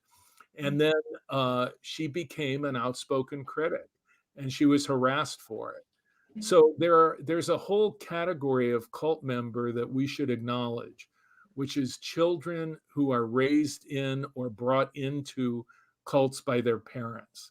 And even if they object to the group, they cannot leave because their parents are there and their parents are telling them, you must stay, you must be a member of this organization. Thank you. Mm-hmm. All right. So, any more questions? Hey, Kendra, you got an ending question since you was actually at the trial, and I just want to let you know I appreciate you stepping up. It takes a whole lot of heart to be in a situation where the people you've been around are going against you, and you know, and it just takes a different type of person, different type of reality has to be put in place for you to do that. So, you have anything else to say? Well, thank you. I appreciate that, and I appreciate you and Tiffany. I believe you sent me this live. That's the Mhm. only reason why I made it over here. I didn't know about this channel, so I appreciate that, and Rick Allen Ross. Like, I really appreciate the work that you do. So yeah, and everyone who speaks out on destructive cults and brings that to the awareness. I just think that, we're becoming more trauma aware, in the world, and it's a beautiful time to be alive. I mean, it's seeing that, the internet is here and cults are, growing on the internet. Well, we are too. I see that here, and so I'm really appreciative of that, and it gives me a lot of hope, and it makes me inspired to continue to, not be silent about this and speak out. So I appreciate everyone on this panel.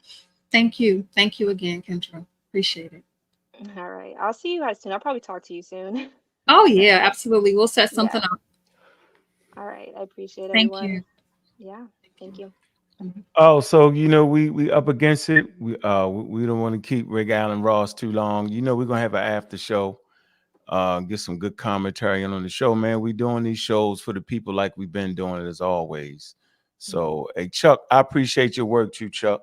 Absolutely, brother. I know you've been doing it for a while, man. And one of my reasons for saying though, although I was in a cult, I wasn't really in it because I used to read just stuff. I used to um, and for the record, Oh man, what's up? how we saw you or people similar, there were those who were on the outside that were the supporters, Okay. and we kind of looked at people like yourself as supporters, and the way that the cult was structured was those who moved in to the quote tabernacle, those were the ones who were the card carrying members, if you will. So Thank yeah, you were there, but you were just one of those thank you. outsiders. You could take you or leave you. That was the mentality. But There yeah, you go. You feel yeah. better now, I feel better Brother now. Ankh? Okay. I was like, man, I heard Rick Allen speaking, Rick Allen Ross speaking. I was like, yeah, I'm thinking then and you just topped it off for you. Thank you, man. Cause I was like, man, come on, they got me like that. Oh, I was upset. You know what? That's why, hey, look, that's why I fight so hard. Absolutely. I fight because I don't want nobody to be in that situation and what happened to them babies, man. I say, man, if I can do I anything agree. to actually stop that, man, then I want to be that light, right? I want to be that person. And a lot of people dislike us, Chuck. You know it. Rick Allen Ross, I know the hate you get. All the pseudo killers, community skeptics, man, we the most hated group in what they call in the conscious community. We hate it for our values of really caring about people, regardless of what the hell they look like at the end of the day. We just care about human beings. Last time I checked, children are children, and none of them deserve to be in that situation, and none of them deserve to have parents that are in that situation because we do brain shows. We understand how the brain works. We understand that Homo sapiens sapiens are very symbolic in the way we believe, and we're fragile, right? And how dare people come take advantage of being Homo sapiens sapiens and our fragile way of thinking. Appreciate you, Rick Ross, man. It's been a great interview. Hope we have you back again, man. We're going to keep pushing your message, man. Get people to your website. And what's your book again? Because that's a good one. Cults Inside Out. Okay, we will definitely promote that because we have these type of discussions a lot, so we'll reference that. Yeah, it's a very comprehensive book with a great deal of information, a bibliography, and a lot of research notes that can really help people drill down into whatever aspect of the cult phenomenon they want to drill into. All right. All right, appreciate you. It. I have a Okay. question about before you go. This is for Mr. Ross. Go ahead. Okay. Would you? Is there an agency and or a group or something of sorts that um, when they target individuals who left the code years ago and they harass them online, putting out false information about them, putting their information online, even encouraging people to attack them. Is there a group agency? Because I'm speaking of a specific young lady who testified at the New York trial, and she is beyond any of the others, the one who is persona non grata to them, and they just not even so much the past members, but these new people that are seeing this stuff online, and they're seeing that she and maybe Jacob are the cause of the fall of their God. My question is there a group or agency that um, I can at least get some information over to her that she can consult with to put an end to this? Because we were trying to get an attorney. We spoke with a couple of FBI personnel who was involved in her case, and we've shut down several websites and pages, but you know, I'm just trying to stretch it out to find some other alternative that maybe you could recommend that I can share with her. Well, having gone to the FBI and dealt with the Justice Department regarding harassment myself, I would say you're going to the right people. You go to the FBI, you go to local law enforcement. If someone's stalking you physically or online, they can be held accountable. I mean, that's exactly what Leah Remini is doing right now with her lawsuit. She is holding David Miscavige accountable for harassment, and she's suing him. So if you feel you're being harassed, you can get a restraining order through an attorney. You can contact local authorities and see if the stalking has crossed the criminal line. And if necessary, you can take legal action. Uh, Yeah. I'm usually on the receiving end of legal action. I've been sued 5 times by different groups called cults for information I made available online. They wanted me to take it down. I wouldn't. They sued me. Keith Raniere, for example, sued me for 14 years before it was dismissed. I'm happy to say all the lawsuits were dismissed. And I'll add this personal note. If you're being harassed, it means you're effective.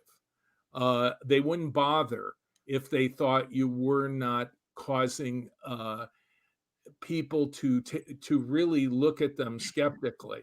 So your effectiveness can be gauged by, to some extent, sadly, the people that are harassing you. So if they're Yeah. harassing you, you must be doing something right. Yeah, she did a couple of People magazine articles and documentaries, and then there's another documentary that we're all going to be a part of. Is coming up shortly, but I appreciate you. I appreciate that Yeah. information. Oh, we got a quick. Layla Wells jumped in. What's going on? Hey, hey, brother Ankh and How you Rick doing? and everybody. Congratulations on this new channel. Rick, you may remember me when I interviewed you for the Africa Bambaataa Oh yeah. documentary.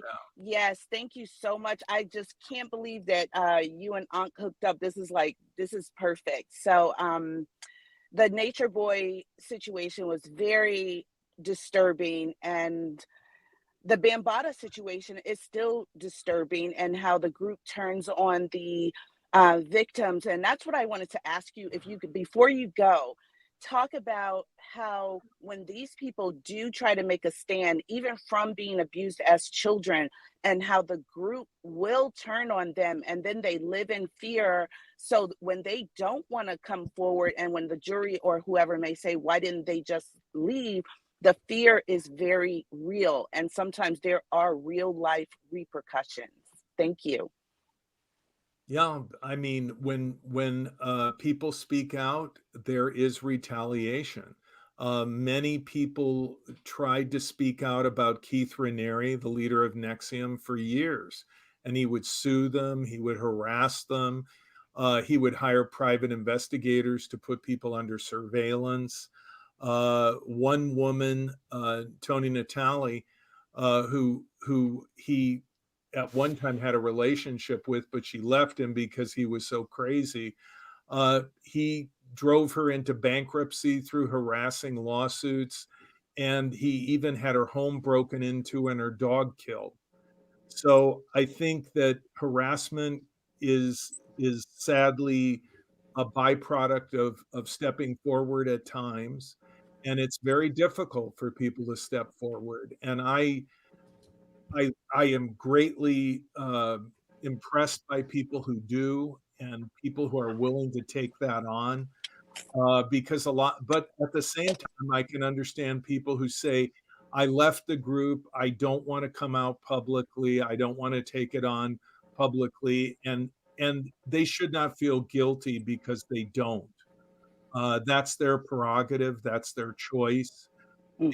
And many times people will step forward and they'll go public for a while, and then they'll say, that's enough. I've had my time doing that, and I'm going to retire from that. I'm not going to continue to speak out publicly, and that's fine too. I think everybody has their considerations. They have families, they have jobs, they have things to be concerned about. Not everybody can afford to come forward, but I think the people that do, it takes a certain level of bravery and courage to do that. And particularly in situations where you were sexually abused, and by a person in authority over you, and they made you feel guilty about it, they made you feel even responsible for it. It was you, it wasn't them. That's very hard to come forward with those kind of personal stories.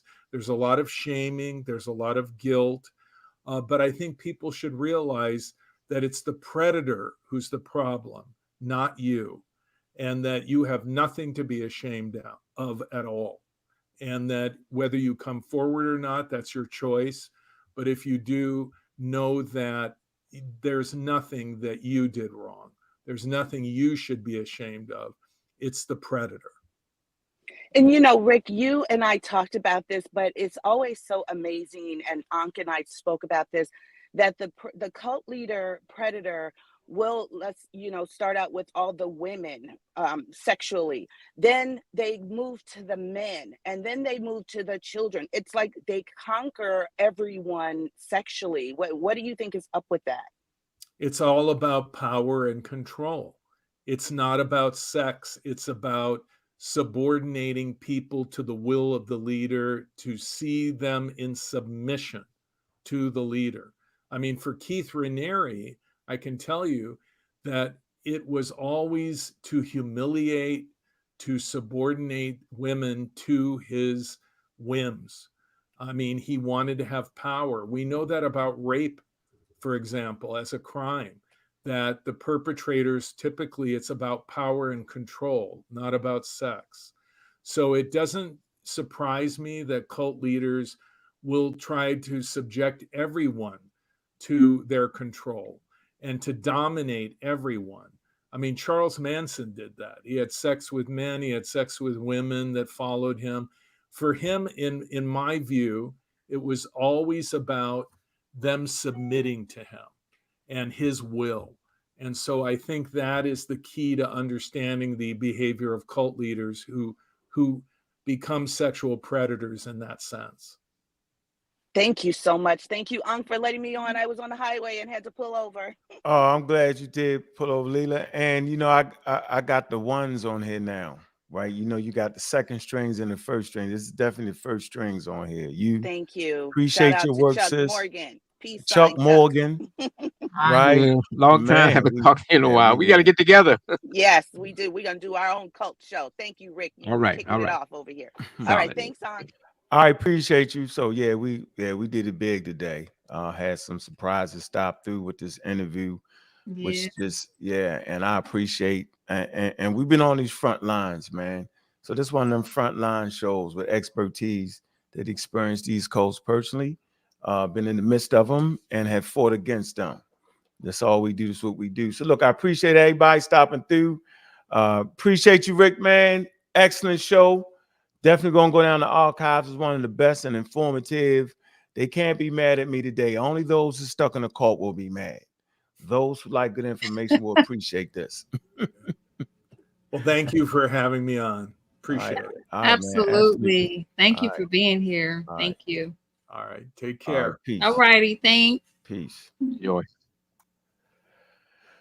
All right, Chuck, man, appreciate you coming through, man. I know you got that debate coming up. Appreciate you. Man, y'all know what it is, man. It's one of them great shows, man. That was a good one. Man, interesting. Boy, that was a good. Popped up on us, didn't he, Miss Tiff? He did. Woo, I was like, good. well, I guess we're gonna have to pivot. I would. Check. Yeah, you know, Ankh, I've been trying to get on your show for a while, but you know, my schedule and the time difference. Oh, yeah, and other things that I do is correct. Nah, it's good, man. But, I got you. you know, Nah, yeah. you know, I well, we'll appreciate still you, bro. set something up later on. Yeah, you know, I need you to come through, man. You know how it is, man. You got that debate coming up too. You set up, Okay. man. Yeah. Okay. Yeah, that's gonna be a good one. All right. I think that runs. Well, let me go. I gotta go to the All gym. right, Chuck. Now. We'll talk Appreciate you, later. man. Hit that. Appreciate you. Thank you, everyone. Appreciate All right. everyone. Thank you. All right, so yeah, we got ran up on real quick, real fast in the Sure midst did. of In the midst of you. somebody was panicking. I don't know who was panicking. It wasn't me. I wasn't panicking. But I'm gonna go ahead and give you that. You were not actually in a cult. I concede. Y'all was trying to pick up. I was like, no way, man. I got tricked up, but I wouldn't go too far. Like, nah, that's too far. So how you gonna say it now? I was almost. How you gonna say it now? Nah, man. I'm just saying, like I said, I was there. Right? Okay. Way too close for comforts. And some people still think you was on the land. I don't know why. I know, and the guy in the chat was like, "Yeah, you know that when your kids." I ain't took my kids up there. You tripping, man? I ain't do all that, man. I wouldn't. Look, like Cedric said, my pinky toe was in the water a little bit. I know not to. It was just too much. Like I probably couldn't be. I talk too much, say too much to even be in that. So I was fighting on the outskirts. Like that don't even make no sense. I just didn't have enough information to stand up there. So look, we're gonna set up that. You set up the after show yet, y'all? I'm gonna do it now. Move right into that, man. We'll mess this up. Juju, what you think? We should shave off the first part. What should we do? Keep it I like think this? we should start another show, not make this one too long because this was like too Oh fun. we are. Too many special guests. You feel me? So we want them to have their own thing. Yeah, we get. Yeah, I don't think we should shave it off. I think it's actually great the way he came. Yeah, in. the way it is. We just start over now. That's we definitely doing that. You got you. Yeah, Hey, but no get off shaving. this It was one. great. Get off this one is what you're trying to say. You just can't say it. Yeah, and I'm just so happy. Like we know there are people out there who are doing the good fight, right? Yeah, We're we know. advocating against, but it was nice to see, some of those people here in one space, right? Because a lot of times we see it the other way around. Yeah, that's real right there. And Rick, Alan Ross, Bobby Banger, Miss Tiffany, the pseudo killers, community of skeptics. Yeah, because we on that right side.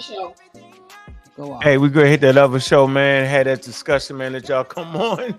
Right, I'm getting it. I'm doing it right now. I thought I was gonna say something wild. I wasn't gonna say it. I'm gonna say it on another show. Oh man, we do know some startup cults, though, don't we? I ain't been wrong yet. Yeah, how about that? Hey, look, make sure y'all support DQ. All right. Yeah, DQ, we supposed to be getting together, man. But I had my daughter had a dance, so I couldn't really. Yeah, we got to get together. You got a book. Got that book, man. I said I wanted to kind of do it. Hit that cash app right there, man. Hey, man, I appreciate everybody coming through, man. We always having these high leverage conversations, man. We doing it at highest levels, man. Educating our community, man. I just want to see I want to see change in the world. I want to represent that change that I want to see in the world, man. Like to give a big up to all my friends, man. Right, this helped me in this vision. This vision comes out of being around a cult, too close to a daggone cult, and not having the proper ammunition to fight that cult. Now we fully armed, right? Fully armed. These detailed conversations, all of them is refuting bad information, y'all. And whether you like it or not, man, the bad information we get on Egypt, the bad information we get on the Native Americans, the bad information we get on the biblical text. Shout out to Garfield, man. They bring that accurate information in the biblical text, man. All these things contribute to us being in the cult. See, I bet y'all didn't know that, man. Yeah, I was there. I seen it firsthand. Man, hit that cash app for DQ, man. Appreciate that music, man. Right? Big up. Big up to everybody that's in the chat, man. I see you. Juju. JTV. I see you. Afro Culture Concepts, man. The stars came out tonight. Vitamin DNA. Omar Reed. Gemini the Goddess. You know what it is. From then till now. Man, all day, every day. Kent Logan, Pseudo Killer Official. The Crying Game, man. You know what it is, man. Mac Rob, man. Zane, what's up with you? Black Rob. Everybody that came through, right?